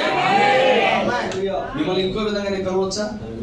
ప్రపంచ ప్రసిద్ధి చెందిన శాస్త్రవేత్తలను పిలుస్తారు, ఆల్ ద రెనౌన్డ్ సైంటిస్ట్స్. ఎందుకంటే మీకు తెలుసు శాశ్వతంగా ఎలా బ్రతకాలి, ఏం చేస్తే బ్రతుకుతారో మీకు తెలుసు. డాక్టర్స్ కి తెలీదు, శాస్త్రవేత్తలకు తెలీదు. ప్రభువైన యేసుక్రీస్తు నామములో బాప్తిసం పొందితే, పరిశుద్ధాత్మ అనే వరాన్ని పొందితే, హల్లెలూయా, యేసుక్రీస్తుని ఏ ఆత్మ అయితే మృతుల్లో నుండి పునరుద్ధానుడిగా లేపిందో, ఆత్మ మీలో నివసిస్తున్నట్లయితే మీరు మరణిస్తే ఆత్మ మిమ్మల్ని కూడా లేపుతుంది. ఎలీషా చనిపోయాడు, పాతి పెట్టారు. మరణకరమైన రోగం చేత పీడితుడై ఉన్నాడని, ఒక ప్రవక్తకి మరణకరమైన రోగం వచ్చిందని ఆయన కనీసం సమాధి రాయి కూడా వేయలేదండి. హల్లెలూయా. ఎందుకంటే ఎంత గొప్పగా వాడబడిన చిన్న రోగం వస్తే, అమ్మో మా అయ్యగారికి ఎంత రోగం వచ్చేసింది, అంత పాపిస్తాడు. హల్లెలూయా. మరి కాల ప్రవక్త విలియం బ్రహ్మం గారు కారు ప్రమాదంలో మరణించారు. ఆయన ఎంత పరిచర్య చేశారు, ఎన్ని లక్షల మంది. ఆయన పరిచర్యలో, ఆయన పోటాల్లో స్వస్థతలు పొందిన వారి గురించి రాయాలంటే, స్వస్థతల గురించి రాయాలంటే జార్జ్ ఓవెన్సన్ గారు అన్నారు, కొన్ని లక్షల పుస్తకాలు సరిపోవన్నారు. ఆయన జీవిత చరిత్ర రాయటానికి కొన్ని లక్షల పుస్తకాలు సరిపోవన్నారు. హల్లెలూయా. ప్రియమైన దేవుని పిల్లలారా, ఇప్పుడు ఎలీషా మరణకరమైన రోగం చేత పీడితుడై మరణిస్తే ఆయన తీసుకెళ్ళి ఒక సామాన్యునిగా పాతి పెట్టేశారు. కనీసం ఒక రాయి కూడా వేయలేదు, సమాధి రాయి వేయలా. హల్లెలూయా. కానీ ఒకరోజు యుద్ధం జరుగుతుంది ఇశ్రాయేలుకి, శత్రువులకి. ఇశ్రాయేలు సైనికుడు మరణించాడు, అతని వెంటనే పాతి పెట్టేయాలి. గబా గబా తీసుకొచ్చారు, ఏదో స్థలంలో తుమ్మేసేయండి అన్నారు అంతే. హల్లెలూయా. తొమ్ముతుంటే అక్కడ హస్తిపంజరం ఉంది. హల్లెలూయా. ఇప్పుడు అతను జారి అందులో పడిపోయాడు అంతే. పడటం ఎముకలు తగలట మాత్రం లేచి నుంచున్నాడు. హల్లెలూయా. ఎలీషా ప్రవచించలా. ఎలీషా ఈ వెళ్ళిపోయిన సైనికుని యొక్క ప్రాణాన్ని, ఆత్మను తిరిగి వచ్చి దేహంలో ప్రవేశపెట్టండి అని దేవునికి ప్రార్థన చేయలా. కానీ చనిపోయిన శవం కూడా చనిపోయిన వ్యక్తిని బ్రతికిస్తుందంటే, హల్లెలూయా, అంటే ఇప్పుడు మనం వింటున్న వాక్యం హల్లెలూయా ఎముకలలో జీవంగా మారుతుంది, నిత్య జీవంగా మారుతుంది. నీవు మరణించిన మరొక వ్యక్తిని లేవనెత్తగలవు. ఈ మధ్య కాలం ఒక దైవజనుడు మరణించారు. ఆయన తీసుకొని వచ్చి ఎలాగే పుల్పిట్ మీద పండుకోబెట్టారు. ఆయన ఆఖరి కోరిక ఏమిటంటే, నేను దేవుని సన్నిధిలోనే మరణించాలి అని. అత్యంత వేగంగా ఈ చివరి కాలపు వర్తమాన దైవజనుడు ఆయన తీసుకొని వచ్చి పుల్పిట్ మీద పండుకోబెట్టారు. ఒక సహోదరికి గుండెలో హోల్ పడింది. ఆవిడ చర్చికి రావట్లేదు, చాలా కాలం అయిపోయింది. చాలా భయంకరమైన బలహీనత, ఇంచుమించుగా మరణించే పరిస్థితి. అయితే తన ఆత్మీయ తండ్రి ఆ స్థితిలో ఉన్నారని, చనిపోయారు అని తెలిసి ఆవిడ పరిగెత్తుకుంటూ ఆఖరి చూపు కోసం వచ్చారు. వచ్చి ఆయన పాదాలు పట్టుకొని, ఇశ్రాయేలు వారికి రథము రౌతులు నీవే కదయ్యా, నీవే మరణిస్తే నా పరిస్థితి ఏంటి?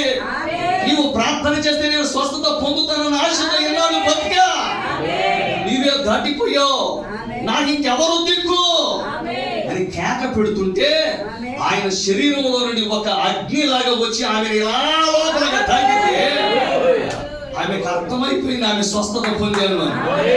డాక్టర్ గారి దగ్గరికి వెళ్ళి టెస్ట్ చేపిస్తే, నీ గుండె నార్మల్ గా ఉందమ్మా, నీ గుండెలో ఎటువంటి రంధ్రము లేదు, నీ రంధ్రం పుడికిపోయింది. కారణం ఏంటో తెలుసా ప్రియమైన దేవుని పిల్లలారా? మనం మరణించాక కూడా మన శవాలు కూడా, మన పార్థివ దేహాలు కూడా స్వస్థత చేకూరుస్తాయి. కారణం ఏమిటంటే ఈ వాక్యం. ఈ వాక్యం జీవము గలది, ఈ వాక్యం శక్తి గలది, ఈ వాక్యం బలము గలది, ఈ వాక్యం సజీవమైనది, ఈ వాక్యం రెండంచులు కలిగినటువంటి ఎటువైన వాడి ఖడ్గం కంటే వాడి గలది. ఇది లోపలికి దూసుకొని వెళుతుంది. హల్లెలూయా. ఇది జీవం అండి, ఇది జీవం. ఇది బ్రతికున్నప్పుడు ఒక వ్యక్తి యొక్క ఆత్మనే మార్చడం కాదు, హల్లెలూయా, ఒక రోజు ఈ శరీరాన్ని కూడా మారుస్తుంది. హల్లెలూయా. ఒకవేళ నువ్వు మరణిస్తే ఆ మరణంలో నుండి నిన్ను పునరుద్ధానుడిగా లేపుతుంది. నీ శరీరానికి తెలియకుండా నీ పార్థివ దేహానికి ఎముకలకి ఎవరి దగ్గర లేస్తారా? ఎలీషా లేపాడా? ఎలీషా లేపాడా? చెప్పండి. యేసుకి స్తోత్రం చెబుదామా? హల్లెలూయా. ఎందుకంటే మీరు దైవములు, మీరు పరిశుద్ధులు, మీరు పరలోక నివాసులు, మీరు పరలోక పట్టణస్థులు. హల్లెలూయా. ఫిలిప్పీయులకు రాసిన పత్రిక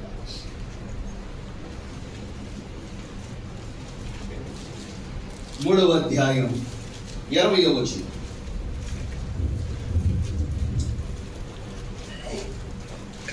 ప్లీజ్. మన పౌరస్థితి చదవండి ప్లీజ్. మన పౌరస్థితి పరలోకమందున్నది. అక్కడి నుండి ప్రభువైన యేసుక్రీస్తు అను రక్షకుడి నిమిత్తము కనిపెట్టుకొని ఉన్నాము. హల్లెలూయా. ఏమంటే మన పౌరస్థితి ఎక్కడ ఉంది? పౌరస్థితి అంటే పౌరసత్వం. ఇంగ్లీష్ లో ఏమంటుంది? Hour citizenship is in heaven. అంటే మీరు అభ్యంతర పడితే వాళ్ళు చెప్తారు, మనకు 2 ఆధార్ కార్డులు ఉన్నాయి. ఒక ఆధార్ కార్డు భారతదేశ పౌరసత్వాన్ని సూచిస్తుంది. రెండవ అసలైన ఆధార్ కార్డు ఏంటో తెలుసా? ఇక్కడ ఏమనుంది? మన పౌరసత్వం. ఏమంటే పరలోక పట్టణస్థులం, పరలోక రాజ్యంలో లేకుండా పరలోక రాజ్య పౌరసత్వం ఇస్తారా? ఇప్పుడు మన భారతీయులు అమెరికా దేశానికి వెళ్తున్నారండి, ఆ దేశ పౌరసత్వాన్ని ఇస్తున్నారు. ఇంతకాలం ఉన్న మీదట మీకు పౌరసత్వం ఇస్తున్నామని చెప్తున్నారు. అంటే అమెరికా దేశంలో వాళ్ళు ఇన్ని సంవత్సరాలు నివసించిన తర్వాతే కదా వాళ్ళకి పౌరసత్వం ఇస్తున్నారు, అవునా కదా? ఇప్పుడు మన పరలోక రాజ్యంలో ఉండకుండా మనకి పౌరసత్వం ఉంటుందా? అంటే మన పరలోక రాజ్యంలో ఉంటేనే కదా మన పౌరసత్వం ఉంది, అవునే కదా? అంతేకాకుండా ఏమనుంది? మన పౌరస్థితి పరలోకమందున్నది. అక్కడి నుండి ఎక్కడి నుండి చెప్పండి. నేను భయపడాల్సిన అవసరం లేదు, బ్యాడ్ టీచర్. హల్లెలూయా. చెప్పండి. ఎక్కడి నుండి? మనం ఎక్కడ ఉన్నాం? మరి ఎక్కడి నుండి? అక్కడి నుండి. అక్కడి నుండి అంటే మనం అక్కడ ఉండబట్టేగా, అవునే కదా? ఒక పాట రాశారు మన చివరి కాలపు వర్తమాన గీత రచయిత. అక్కడ ఉన్నాం కాబట్టి ఎక్కడ ఉన్నాం? యేసుకి స్తోత్రం చెబుదామా? ఆయన దేవుడు ఎంత బయలుపడిచాడో చూడండి. ఇది చివరి కాలపు వర్తమానం. అది అక్కడ ఉన్నాము కాబట్టి ఎక్కడ ఉన్నాం? మనం ఇప్పుడు ఎక్కడి నుండి ఎదురు చూస్తున్నాం? ప్రభువైన యేసుక్రీస్తు యొక్క రక్షకుని కోసం. అక్కడ నుండి ప్రభువైన యేసుక్రీస్తు రక్షకుని నిమిత్తము కనిపెట్టుకొని ఉన్నాం. అక్కడే ఉండి అక్కడ ఉన్న దేవుడి కోసం కనిపెట్టుకోవడం ఏంటండి? అంటే అక్కడ ఉన్నాం కానీ ఇక్కడ ఈ దేహం విమోచించబడితేనే గాని ఆ దేహానికి సార్థకత ఉండదు. హల్లెలూయా. వెంటనే ఏమంటున్నాడు ఆయన? సమస్తమును తనకు లోపరుచుకున్న జాలిన శక్తిని బట్టి ఆయన, సమస్తమును తనకు లోపరుచుకున్న జాలిన శక్తిని బట్టి ఆయన మన దేన శరీరమును తన మహిమ గల శరీరమునకు సమరూపము గల దానిగా మార్చును. ఏమండి? సమస్తమును తనకు లోపరుచుకున్న జాలిన శక్తి ఆయనకు ఉందా? మన లోపరుచుకున్నాడా? మనల్ని గెలిచాడా? మనం పారిపోతుంటే పట్టుకొచ్చాడా? మనం ఎంత ముండోళమైనా మనల్ని మార్చాడా? లోపరుచుకున్నాడా? ఆయన మనలను లోపరుచుకున్న జాలిన శక్తి ఆయనకు ఉంది. అంతేకాదు మన దీన శరీరాన్ని తన మహిమ గల శరీరానికి సమర్పం గల దానికి, అంటే ఆయన ఎటువంటి మహిమని కలిగి ఉన్నాడు, ఆయన ఏ విధంగా సృష్టించగలడు, ఆయన ఏ విధంగా పునరుద్ధానుడిగా చేయగలడు, ఆయన ఏ విధంగా తన ప్రాణాన్ని పెట్టి తిరిగి తీసుకునే శక్తి ఆయనకు ఉన్నదు, ఏ విధంగా ఆయన పునరుద్ధానుడు, ఆయన ఏ విధంగా సముద్ర జలాల మీద సంచారం చేయగలడు, ఆయన ఏ విధంగా గాలి రెక్కల మీద గమనం చేయగలడు. సమస్త శక్తి మనకు ఉన్నదే, ఉన్నది. హల్లెలూయా. తన మహిమ గల శరీరమునకు సమరూపం గలదానిగా మార్చు. ఇది రాసింది ఎవరో? అపోస్తులైన పౌలు. ఎవరైనా అపోస్తులైన పౌలు. ఈ అపోస్తులైన పౌలు అమాయకుడేం కాదు, వింటున్నారా? అమాయకుడేం కాదు. హల్లెలూయా. బాతకలేక రోడ్డు ఎక్కినోడు కాదు. అర్థమవుతుందా? దేవుని చేత ఏర్పరచబడిన వ్యక్తి. యేసుకి స్తోత్రం చెబుదామా? హల్లెలూయా. అంతేకాదు, ఈయన ఎక్కడికి వెళ్ళి వచ్చాడంటే 3వ ఆకాశానికి వెళ్ళి వచ్చాడు. వచ్చాడా లేదా? మనం ఇప్పుడు చూస్తున్న ఆకాశం బయటకు వెళ్తే మనకు కనపడింది ఆకాశం. అది మేఘాకాశం, అది మొదటి ఆకాశం. అక్కడ మేఘాలు, అందులో విమానాలు సంచరిస్తాం. ఆ తర్వాత నక్షత్ర ఆకాశం, అవునా కదండి? అక్కడ రాకెట్లు వెళ్ళగలుగుతాయి. 3వ ఆకాశం పర్వం. అక్కడికి ఏ రాకెట్ వెళ్ళలేదు, ఈ రాకెట్ వెళ్ళగలదు. హల్లెలూయా. ఈ శరీరాలు వెళతాయి. దేవుడు తీసుకెళ్ళాడా? ప్రవక్తకి చూపించాడా? నువ్వు అక్కడికి వస్తానంటే వస్తానే, అక్కడ మంచిదయ్యా. హల్లెలూయా. కాల ప్రవక్తని తీసుకుని వెళ్ళాడా? కాలం అనే తెరగవతలను తీసుకుని వెళ్ళాడా? మరి పాతాళానికి కూడా తీసుకుని వెళ్ళాడా? హల్లెలూయా. మరి అపోస్తలుడైన పౌలు ఎక్కడ తీసుకుని వెళ్ళాడు? 3వ ఆకాశానికి తీసుకుని వెళ్ళాడు. అక్కడ ఆయన ఏం చూశాడో చూద్దామా? ఏం చూసి వచ్చాడు? చూసి వచ్చి రాస్తున్నాడు అండి. తన సొంత అనుభవాన్ని పరిశుద్ధాత్మ సహాయంతో రాస్తున్నాడు. 2 కొరింథీయులకు రాసిన పత్రిక 5వ అధ్యాయం మొదటి వచనం. భూమి మీద మన గుడారమైన ఈ నివాసము శిథిలమైపోయినను. నేను చదువుతా ఉంటే నేను ఎక్స్ప్లెయిన్ చేస్తా. భూమి మీద అందరూ నాకేం చూడగలరా? మన గుడారమైన, దయచేసి భూమి మీద మన గుడారమైన ఈ నివాసం అంటే ఇది నువ్వు కాదు, ఇది నీ ఇల్లు. అర్థమవుతుందండి?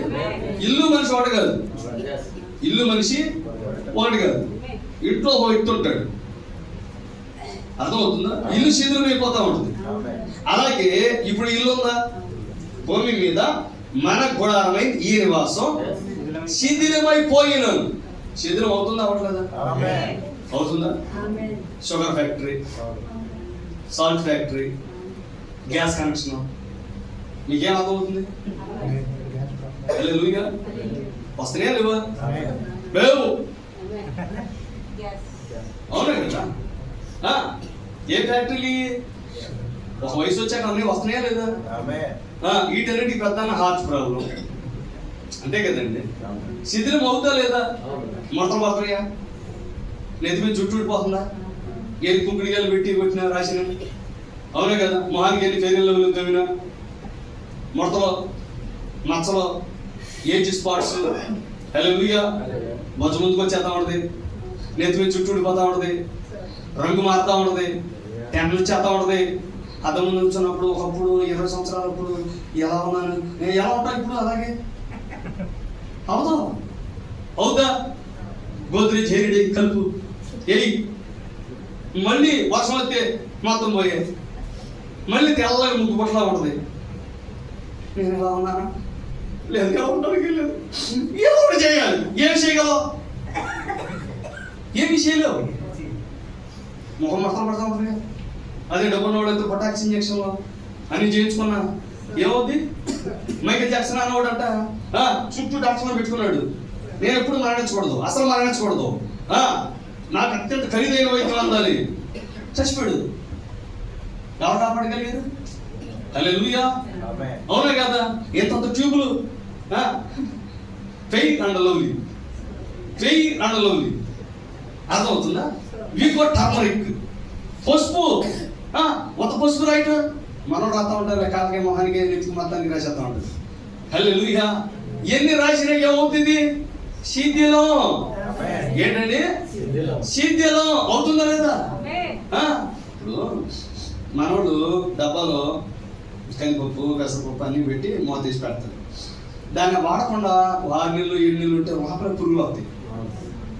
మనం ఒకటి అడుగుతున్నాడు, డాడీ మూత వేసి ఇందుకు మమ్మీ పురుగులు ఎక్కడి నుంచి వచ్చినాయి అన్నాడు. అందులోనే ఉన్నాయా? ఎక్కడ డాడీ?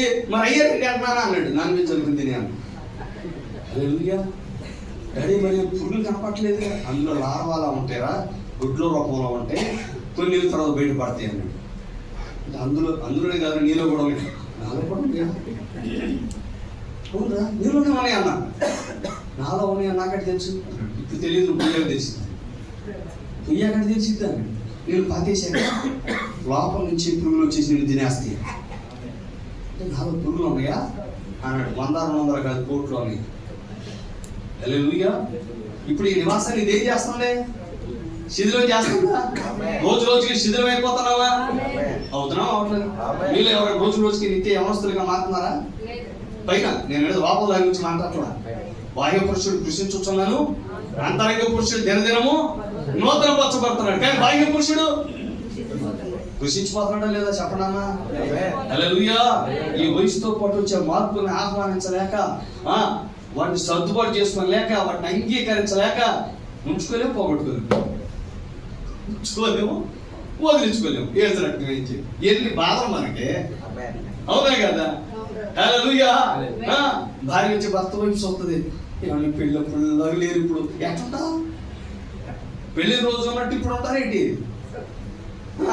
ఇప్పుడు జిమ్కి వెళ్ళు, స్విమ్మింగ్ చేయి, సైక్లింగ్ చేయి, నడువు. మానవుడు అందరం చక్కగా నడిచేవాడు. ఆ రోజు సైకిల్ ఎక్కాడు, బైక్ ఎక్కాడు, కార్ ఎక్కాడు, బస్ ఎక్కాడు, ట్రైన్ ఎక్కాడు. ఆ రోజు బైక్ ఎక్కి విమానం ఎక్కాడు. ఎక్కిన తర్వాత డాక్టర్ గారి దగ్గరికి వెళ్తే మళ్ళీ నడవమంటున్నాడు. రోజుకి నడువు. అదేంటి సార్, నేను నడవకుండా ఉండాలని సైకిల్ కొనుక్కున్నా, నేను నడవకుండా ఉండాలని కారు కొనుక్కున్నా, నేను నడవకుండా ఉండాలని కదా విమానం ఎక్కా. మరి ఇప్పుడు నువ్వు నడిస్తేనే ఆరోగ్యం. రోజుకు 10 కిలోమీటర్లు నడు, అప్పుడు నీ ఆహారం 10 కిలోమీటర్ల అవతల ఉంది.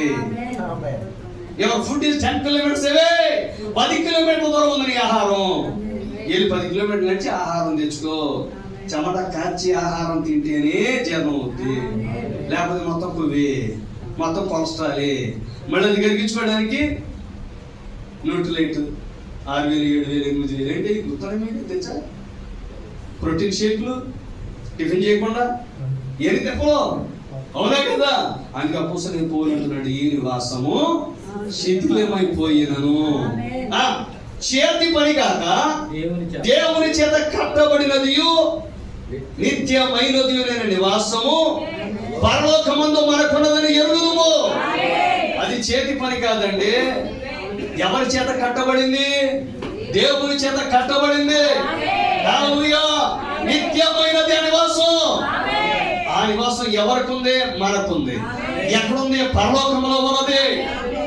అది కృష్ణా నది ఒడ్డున దొరికే ఇసుకతోనో రాసి సిమెంట్తోనో అర్థమవుతుంది. విశాఖ ఉక్కుతో కట్టిన నివాసం కాదు, అది దేవుని వాక్యము చేత నిర్మాణం నివాసం. ఆ నివాసాలు మనకు ఉన్నాయిగా. ఈ నివాసాల గురించి అపోస్తలుడైన పౌలు మాట్లాడటం లేదు. యేసుక్రీస్తు ప్రభువారు కూడా యోహాను సువార్త 14 మాట్లాడుతున్నాడు. మీ హృదయాన్ని కలవరపడనివ్వకండి అన్నాడా? మీకు స్థలము సిద్ధపరచబడుచున్నాను, మీకు నివాసాలు పరలోక రాజ్యంలో ఉన్నాయి. అంటే మన అసలు స్వరూపాలు పరలోక రాజ్యంలో ఉన్నాయి, మన అసలు దేహాలు పరలోక రాజ్యంలో ఉన్నాయి, మన నివాసం పరలోకంలో ఉన్నది. మానవుడు ఇల్లు కడతాడు, దాంట్లో వండలేక కొన్నిసార్లు అద్దె కూడా ఇచ్చేసి వెళ్ళిపోతా ఉంటాడు జీవనోపాధి నిమిత్తం, అవునా కదా? కానీ దేవుడు మన ఇల్లు అద్దెకిచ్చే దేవుడు కాదు. ఆ ఇళ్లలో మనమే ఉంటాం.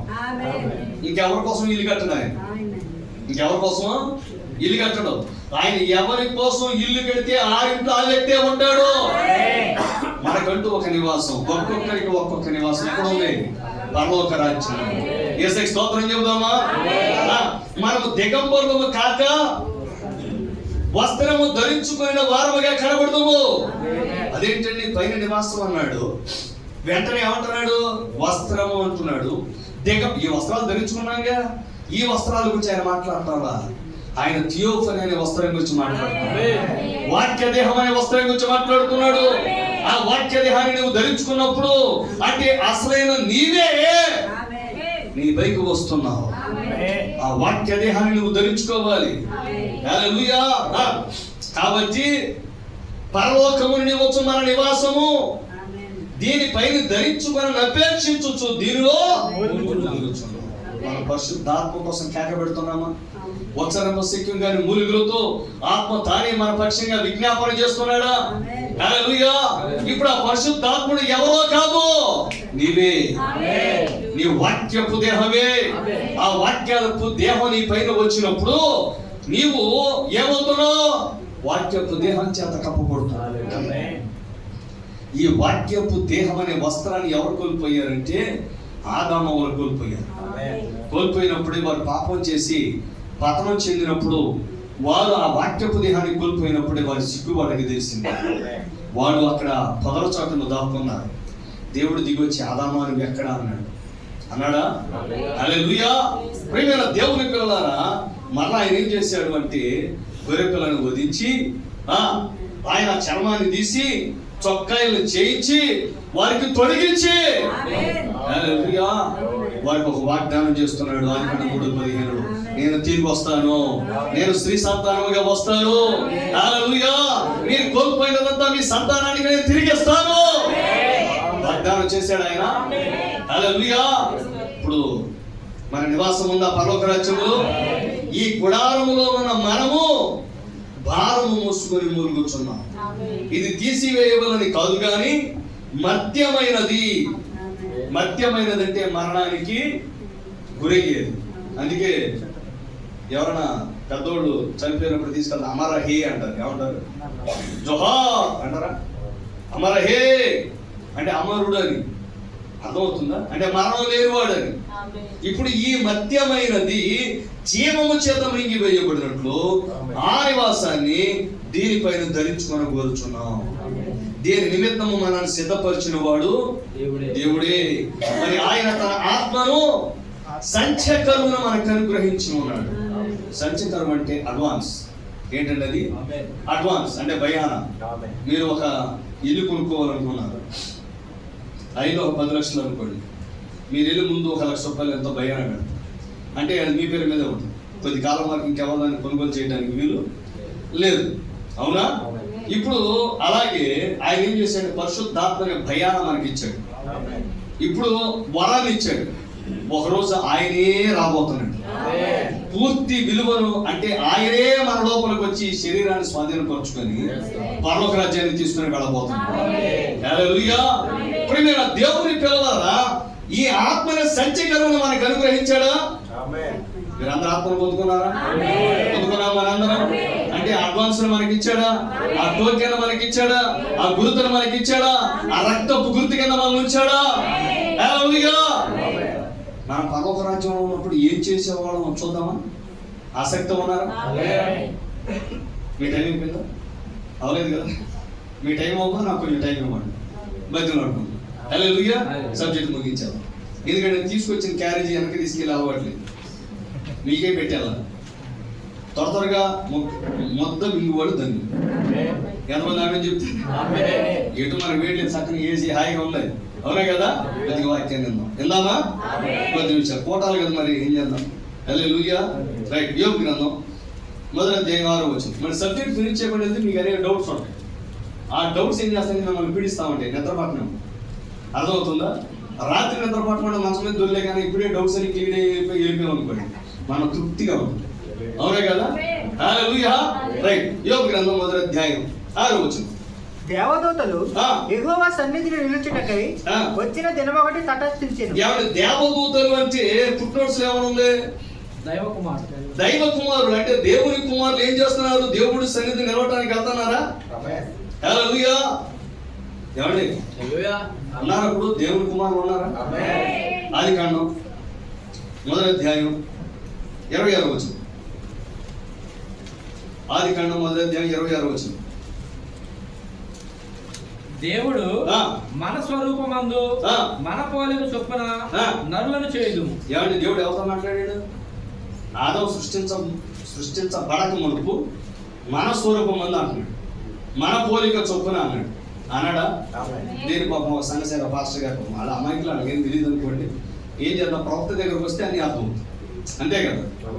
ఆయన ఏమన్నారంటే, మీరేం అపార్థం, నేను ఎవరు విమర్శించడానికి లేదు, విమర్శించాను నాకు అసలు అలాంటి అలవాట్లేదు, మంచి అలవాట్లేదు. అర్థమైందా?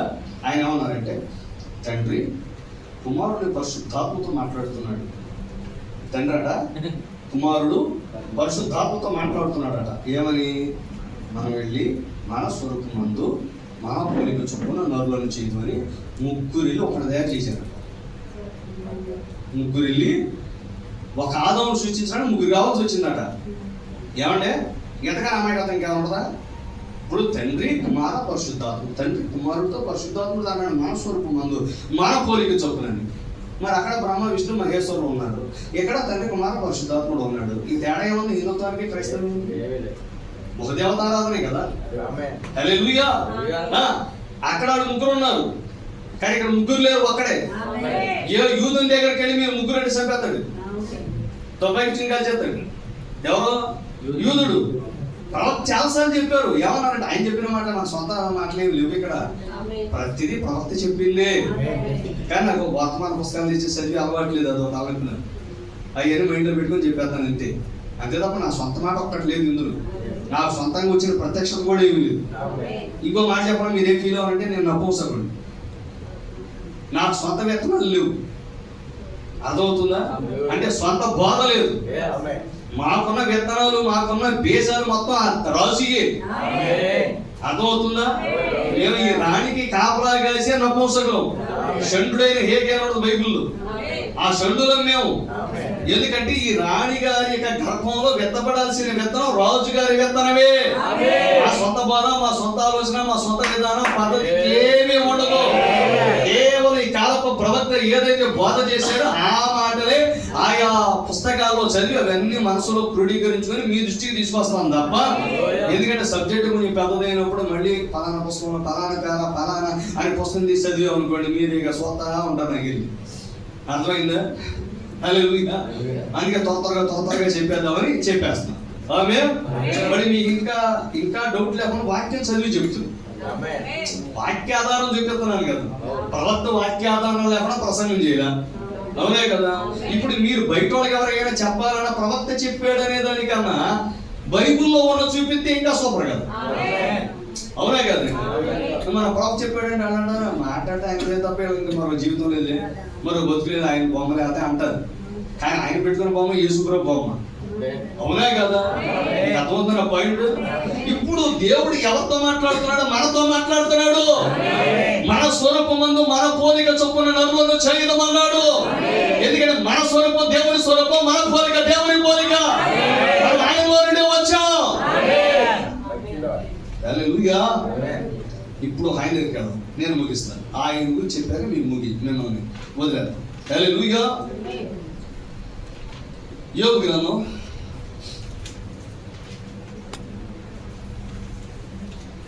38వ అధ్యాయం. ప్రియమైన దేవుని పిల్లలారా, యోబు గురించి చదువుతున్న ప్రతిసారి విశ్వాసానికి విపరీతం టెన్షన్ వచ్చారు. మామూలు టెన్షన్ రాదు. అర్థమైందా? ఈ యోబు గ్రంథం ప్రసంగం చేయాలన్న పాస్టర్లకు కూడా వెన్నులో మునిగి పుట్టింది. ఎందుకో తెలుసా? పొరపాటు దేవుడు ఆమెనన్నాడంటే నా పరిస్థితి ఏంటి? అంతే కదండి. ఇప్పుడు యోబు గురించి చెప్పాలంటే అది ధైర్యం సరిపోద్దా? ఒకరోజు 10 మంది పిల్లలు చచ్చిపోయారు. ఒక్కడు చచ్చిపోతేనే ఇక జీవితం మామూలుగా ఉండదు. అవునే కదా. ఆ మధ్య కాలంలో ఒక ట్రైన్ యాక్సిడెంట్ అయింది. ఆ ట్రైన్ యాక్సిడెంట్ స్కూల్ పిల్లలు చనిపోయారు. ఇప్పటికీ ఆ తల్లులు అక్కడికి వెళ్ళి అరే చిన్నలే అరే చిన్నడా అన్నారు. పిచ్చిక్కి పిల్లలను కోల్పోయి ఆ తల్లు ఆ రైల్వే ట్రాక్స్ దగ్గర వాళ్ళ పిల్లలు ఎత్తుకుంటున్నారండి. అర్థమవుతుందా? ఒక పిల్లోడు ఒక కూతురు చనిపోతేనే ఆ పరిస్థితి ఆ తల్లి ఉంటే, మరి యోబుకి ఒక్క దినాన 10 మంది చనిపోయారు. చనిపోయారా? 10 మందికి ఒకే రోజు అంత్యక్రియల కార్యక్రమం చేశాడు. ఎంత భయంకరమైన పరిస్థితి ఆలోచన చేయండి. హల్లెలూయా. ఇలాంటి యోబు దగ్గరికి ఇన్ని పోనీ పిల్లలే పోయారు, అందరూ పోయారు కదా, అన్ని పోయినాయి కదండి, భార్య తప్ప. అవునే కదా. భార్యను తీసుకోలేదు దేవుడు. ఎందుకని? యోబులో భాగం ఆమె, యోబులో భాగం. హల్లెలూయా. సరే, ఇలాంటి కష్టాల్లో ఉన్నప్పుడు, బాధల్లో ఉన్నప్పుడు సహజంగా మానవుడు ఎవరిపై ఆధారపడతాడు? స్నేహితుడిపై ఆధారపడతాడు. అవునే కదా. స్నేహితులు ఆదరిస్తారండి. ఆ స్నేహితుడు కూడా వచ్చి తల కూడా పెద్ద బండేసుకుని నెత్తిని వేసిపోతున్నాడు. అవునే కదా. అందుకే తెలుగులో సామెత అవుతుంటుంది. ఏమనంటే, నువ్వు నవ్వేటప్పుడు ప్రపంచమంతా నీతో కలిసి నవ్వేది, నువ్వు ఏడ్చేటప్పుడు నువ్వు అక్కడే ఏడవాలి. అర్థమవుతుందా? నీకు అన్నీ ఉన్నాయి, అన్ని బాగా జరుగుతున్నాయి, చక్కగా అన్ని ఇంట్లోకి వచ్చేస్తాయి, భార్య బిడ్డలో సూపర్ డాడీ, సూపర్ మా హస్బెండ్ అంటారు, మై డాడీ స్ట్రాంగెస్ట్ అంటారు, మై డాడీ సూపర్ అంటారు. ఏదైనా తేడా వస్తే అమ్మ నాన్నగారు పొరపాయింది ఒకసారి ఆలోచించండి, ఒకసారి డాక్టర్తో టెస్ట్ చేపిద్దామా. హల్లెలూయా. అన్నీ ఉన్నంతసేపు సూపర్. ఏదైనా తేడా వచ్చి కొంచెం ఆర్థికంగా తెలుగులో కూడా భలే రాస్తారండి, చితికిపోయాడని రాస్తారు. నాకు ఆ పదాలు అయితే బాగా ముచ్చటేసింది. ఆర్థికంగా చితికిపోయాడని రాస్తారు. నేను ఆ పదాలు చూసి చాలా నవ్వుకుంటాను. మనిషి చితికిపోయాడని చెప్పకుండా ఆర్థికంగా చితికిపోయాడు అంటారు. అంటే డబ్బే లేకపోతే పరుసు నిండుతున్నంత సేపు ఇంట్లో ఎక్కడికి వెళ్ళినా పరిస్థితులు సూపర్, అవునే కదా. అప్పుడు బయట బారికి వచ్చి తొందరగా వచ్చేది సాయంత్రం ఆడదు. అది ఏమాత్రం తేడా వచ్చిందండి హల్లెలూయా. అర్థమవుతుందా? నేను ఇదంతా ఎందుకు చెప్తున్నానంటే యోబు గారి భార్య గురించి చెప్తున్నాను, మీ గురించి చెప్పట్లేదు. అమ్మలాగా హల్లెలూయా. అర్థమవుతుందా? ఎందుకంటే ఎంత ఉన్నవాడు యోబు అలాంటి కాదు. తూర్పు దిక్కేటండి, ఇక్కడ తూర్పు పెట్టండి, ఇటే కదా. ఎవరైనా తూర్పు దిక్కు తిరిగి దండం పెట్టమంటారు కదా. ఈ తూర్పు దిక్కు ఎంత దిక్కు ఉందో ఆ రోజుల్లో అక్కడ ఎంతమంది ఆ దిక్కులో ఉన్న ప్రజలు ఉన్నారు, అందరూ యోబే గొప్పడు. ఒక ఊళ్ళో కాదు. మనగా సహజంగా కొంచెం 4 రూపాయల జేబులు ఉంటే అసలు భూమి మీద ఆగమనుకో. హల్లెలూయా. మనం ఉన్న వీధిలోనే మన ఇంటి ఎదురు ఒకటే మంచి ఇల్లు కట్టాడండి, ఆడికన్నా నేను తక్కువ కట్టే పైన పోయి మనకన్నా ఎవడైనా ఎత్తుకు కడతానంటే అట్టంటే మనం ఆడికన్నా ఎక్కువ వేసి ఎంత ఎత్తేసి కింద నుంచి ర్యాంపు కట్టి అక్కడి నుంచి బైక్ మీద దొరికి కింద పట్టి తలకాయ పాలు కొట్టుకొని వీడికంటే ఎక్కువ నేను వేసేసి బాగా పైకి లేపాలి. కింద మీరు వేసి లేపితే లేపుతావా? ఉన్నపోద్దిగా దాని బదులు ఇంకో అంతస్తు కొట్టుకోవచ్చు. తొమ్మిది మానవుడు ఆలోచనలో నేను ఒకసారి వీధిలో వెళ్తాంటే అందరూ ఎంత తెత్తో నేను ఎట్టు చూస్తాను. మరి నీకు ఇల్లు కావచ్చు ఎత్తెత్తి కట్టాడు. ఉన్న ఇల్లే ఎంత లేపిందే ఎంత ఎత్తు. ఏంటంటే నేను ఇల్లు అడిగాను, నేను ఏది దాచుకోలేదు. ఏంటి సార్ అంటే పక్కన ఎంత కట్టాడు, ఆడికన్నా మేము ఇంత స్థితిలో ఉండాలి కదా. మరి ఉన్నవా డబ్బులు అయిపోయాయి. ఇంకేమంటాడు? అయిపోయినాయి డబ్బులు. మరి మేలుపోయారంట మాటలా. హల్లెలూయా. మరి వీధిలో ఉన్న వాళ్ళతో పోల్చుకుంటున్నావు. అసలు పోల్చుకునే ఆత్మ అసలు ఉండకూడదు. అర్థమవుతుందా? ఎవరి జీవితం ఆడది, ఎవరి స్థితి ఆడది, ఎవరి స్థాయి ఆడది, దేవుడు ఎవరికి ఏది ఇస్తే అది సూపర్. అంతవరకు అంతా ఆయన ఇచ్చేదే కదా. అవునా కదా. మనం ఏదో అనుకుంటే అవదు, ఏది మనకు అంటదో ఆయన ఇంటితే తప్ప. ఆమె సరే. ఇప్పుడు యోబు తూర్పు దిక్కున్న జనులందరూ గొప్పడే కదా. ఇలాంటి గొప్పోడికి ఆస్తి పోయింది, పిల్లలు చనిపోయారు. ఇప్పుడు ఆ ఆవిడ వచ్చి ఏమంటుంది? అంత సింపుల్ కంటే పర్లేదండి, చచ్చిపో అంటే ఏ గొడవ లేదు. దేవుణ్ణి దూషించి చచ్చిపో అంటే అర్థం ఏంటి తెలుసా? దేవుణ్ణి తిడితే దేవుడు కొంటాడా? మన పక్కింటి నువ్వు తిడితే కరెక్ట్గా వచ్చి 4 ఎకరం నెత్తి బాధపడతాడా? అవునా కదా. రోడ్డు మీద వెళ్ళేవాడిని ఆడించి గుద్దినా సరే మనం ఏదన్నా మనమే తరగడు కొట్టేస్తున్న రోజులు ఇవి. అలా దేవుణ్ణి తిడితే దేవుడు కొలబడి చెప్పాడు. ఏమంటే అప్పట్లో ఒక మానవుడు శివ లాంటి వాళ్ళం. మనం దేవుణ్ణి తిడితే ఎట్లా ఉంటుంది? చాలా మందికి ఇలా అన్నా ఏమనుకోతుంది కానీ ప్రతి విషయంలో యుద్ధాన్ని జ్ఞాపకం చేసుకుంటారు. ప్రతి విషయంలో యుద్ధాన్ని మొదలుగా జ్ఞాపకం చేసిన సైతాన్ని. నీ ఇంట్లో ఏదైనా ఆ రోజు సరిగ్గా కాఫీ సరిగ్గా ఫ్లేవర్లోకి రాలేదన్నమాట, సరిగ్గా అనుకోండి సైతాన్ని కట్ చేసేది. కాఫీ పెట్టింది నువ్వా సైతానా? నేను అలా అన్నా ఏమనుకోబాకండి. కాఫీ పెట్టింది నువ్వా సైతానా? పాలు పొంగిపోయిన సైతాన్ని కట్ చేసేదండి. పిల్లలు ఎవరు చేస్తున్నారు అనుకోండి, దెయ్యం దూరింది అంటాడు. ఇంట్లో ఏది జరిగినా సైతం చేశాడు. ఆడిన రోజు యేసు ప్రభుత్వంలో ఎక్కువ వాడు జరుగుతూ ఉంటాడు. ఆడపాపం ఎక్కడో పైన వాయుమంట సంబంధం వేసుకుంటే అక్కడ ఏదో సింహాసనం వేసుకొని అందరిని పరిపాలన చేస్తూ ఉంటాడు. అని అందరిని అందరికి సెల్ ఫోన్లు ఉంటే బాబాయ్ ఈ విధంగా జరిగింది అని ఆడికి రిపోర్ట్ చేస్తూ ఉంటారు. కానీ 14 వీటితో సైతాన్ అంటున్నాను. నీటికి ఒకటి ఉంటాడు కాపలా, ఆడు ఫోన్ చేసి చెప్తాడు బాబాయ్ 14 నిన్నే తెలుసుకున్నాను బాగా తల్లి. మరి ఏం చేద్దాం అంటే అసలు ఒక్కొక్కసారి ఏమో రోజంతా జ్ఞాపకం జీవితాంతం జ్ఞాపకం చూడండి చెయ్యి అంటాడు. ఏ సరక్తి నుంచి ఇక స్టార్ట్ అయింది నీకు. అవునే కదా. చేసేది నువ్వైతే ఆడి తెచ్చుకోవడం ఎందుకు? ఆ పాయింట్ అర్థమైందా? సైతాన్ అనే మాట నీ నోట్లో రాకూడదు. ఏ పని చేసినా ఆ పనికి కారకులం మనమే కాదా? అవునా అని ఒప్పుకోరు మానవులు, అస్సలు ఒప్పుకోరు. ఏది జరిగినా మనదే తప్పని ఒప్పుకుంటామా? ఆదం ఒప్పుకున్నాడా?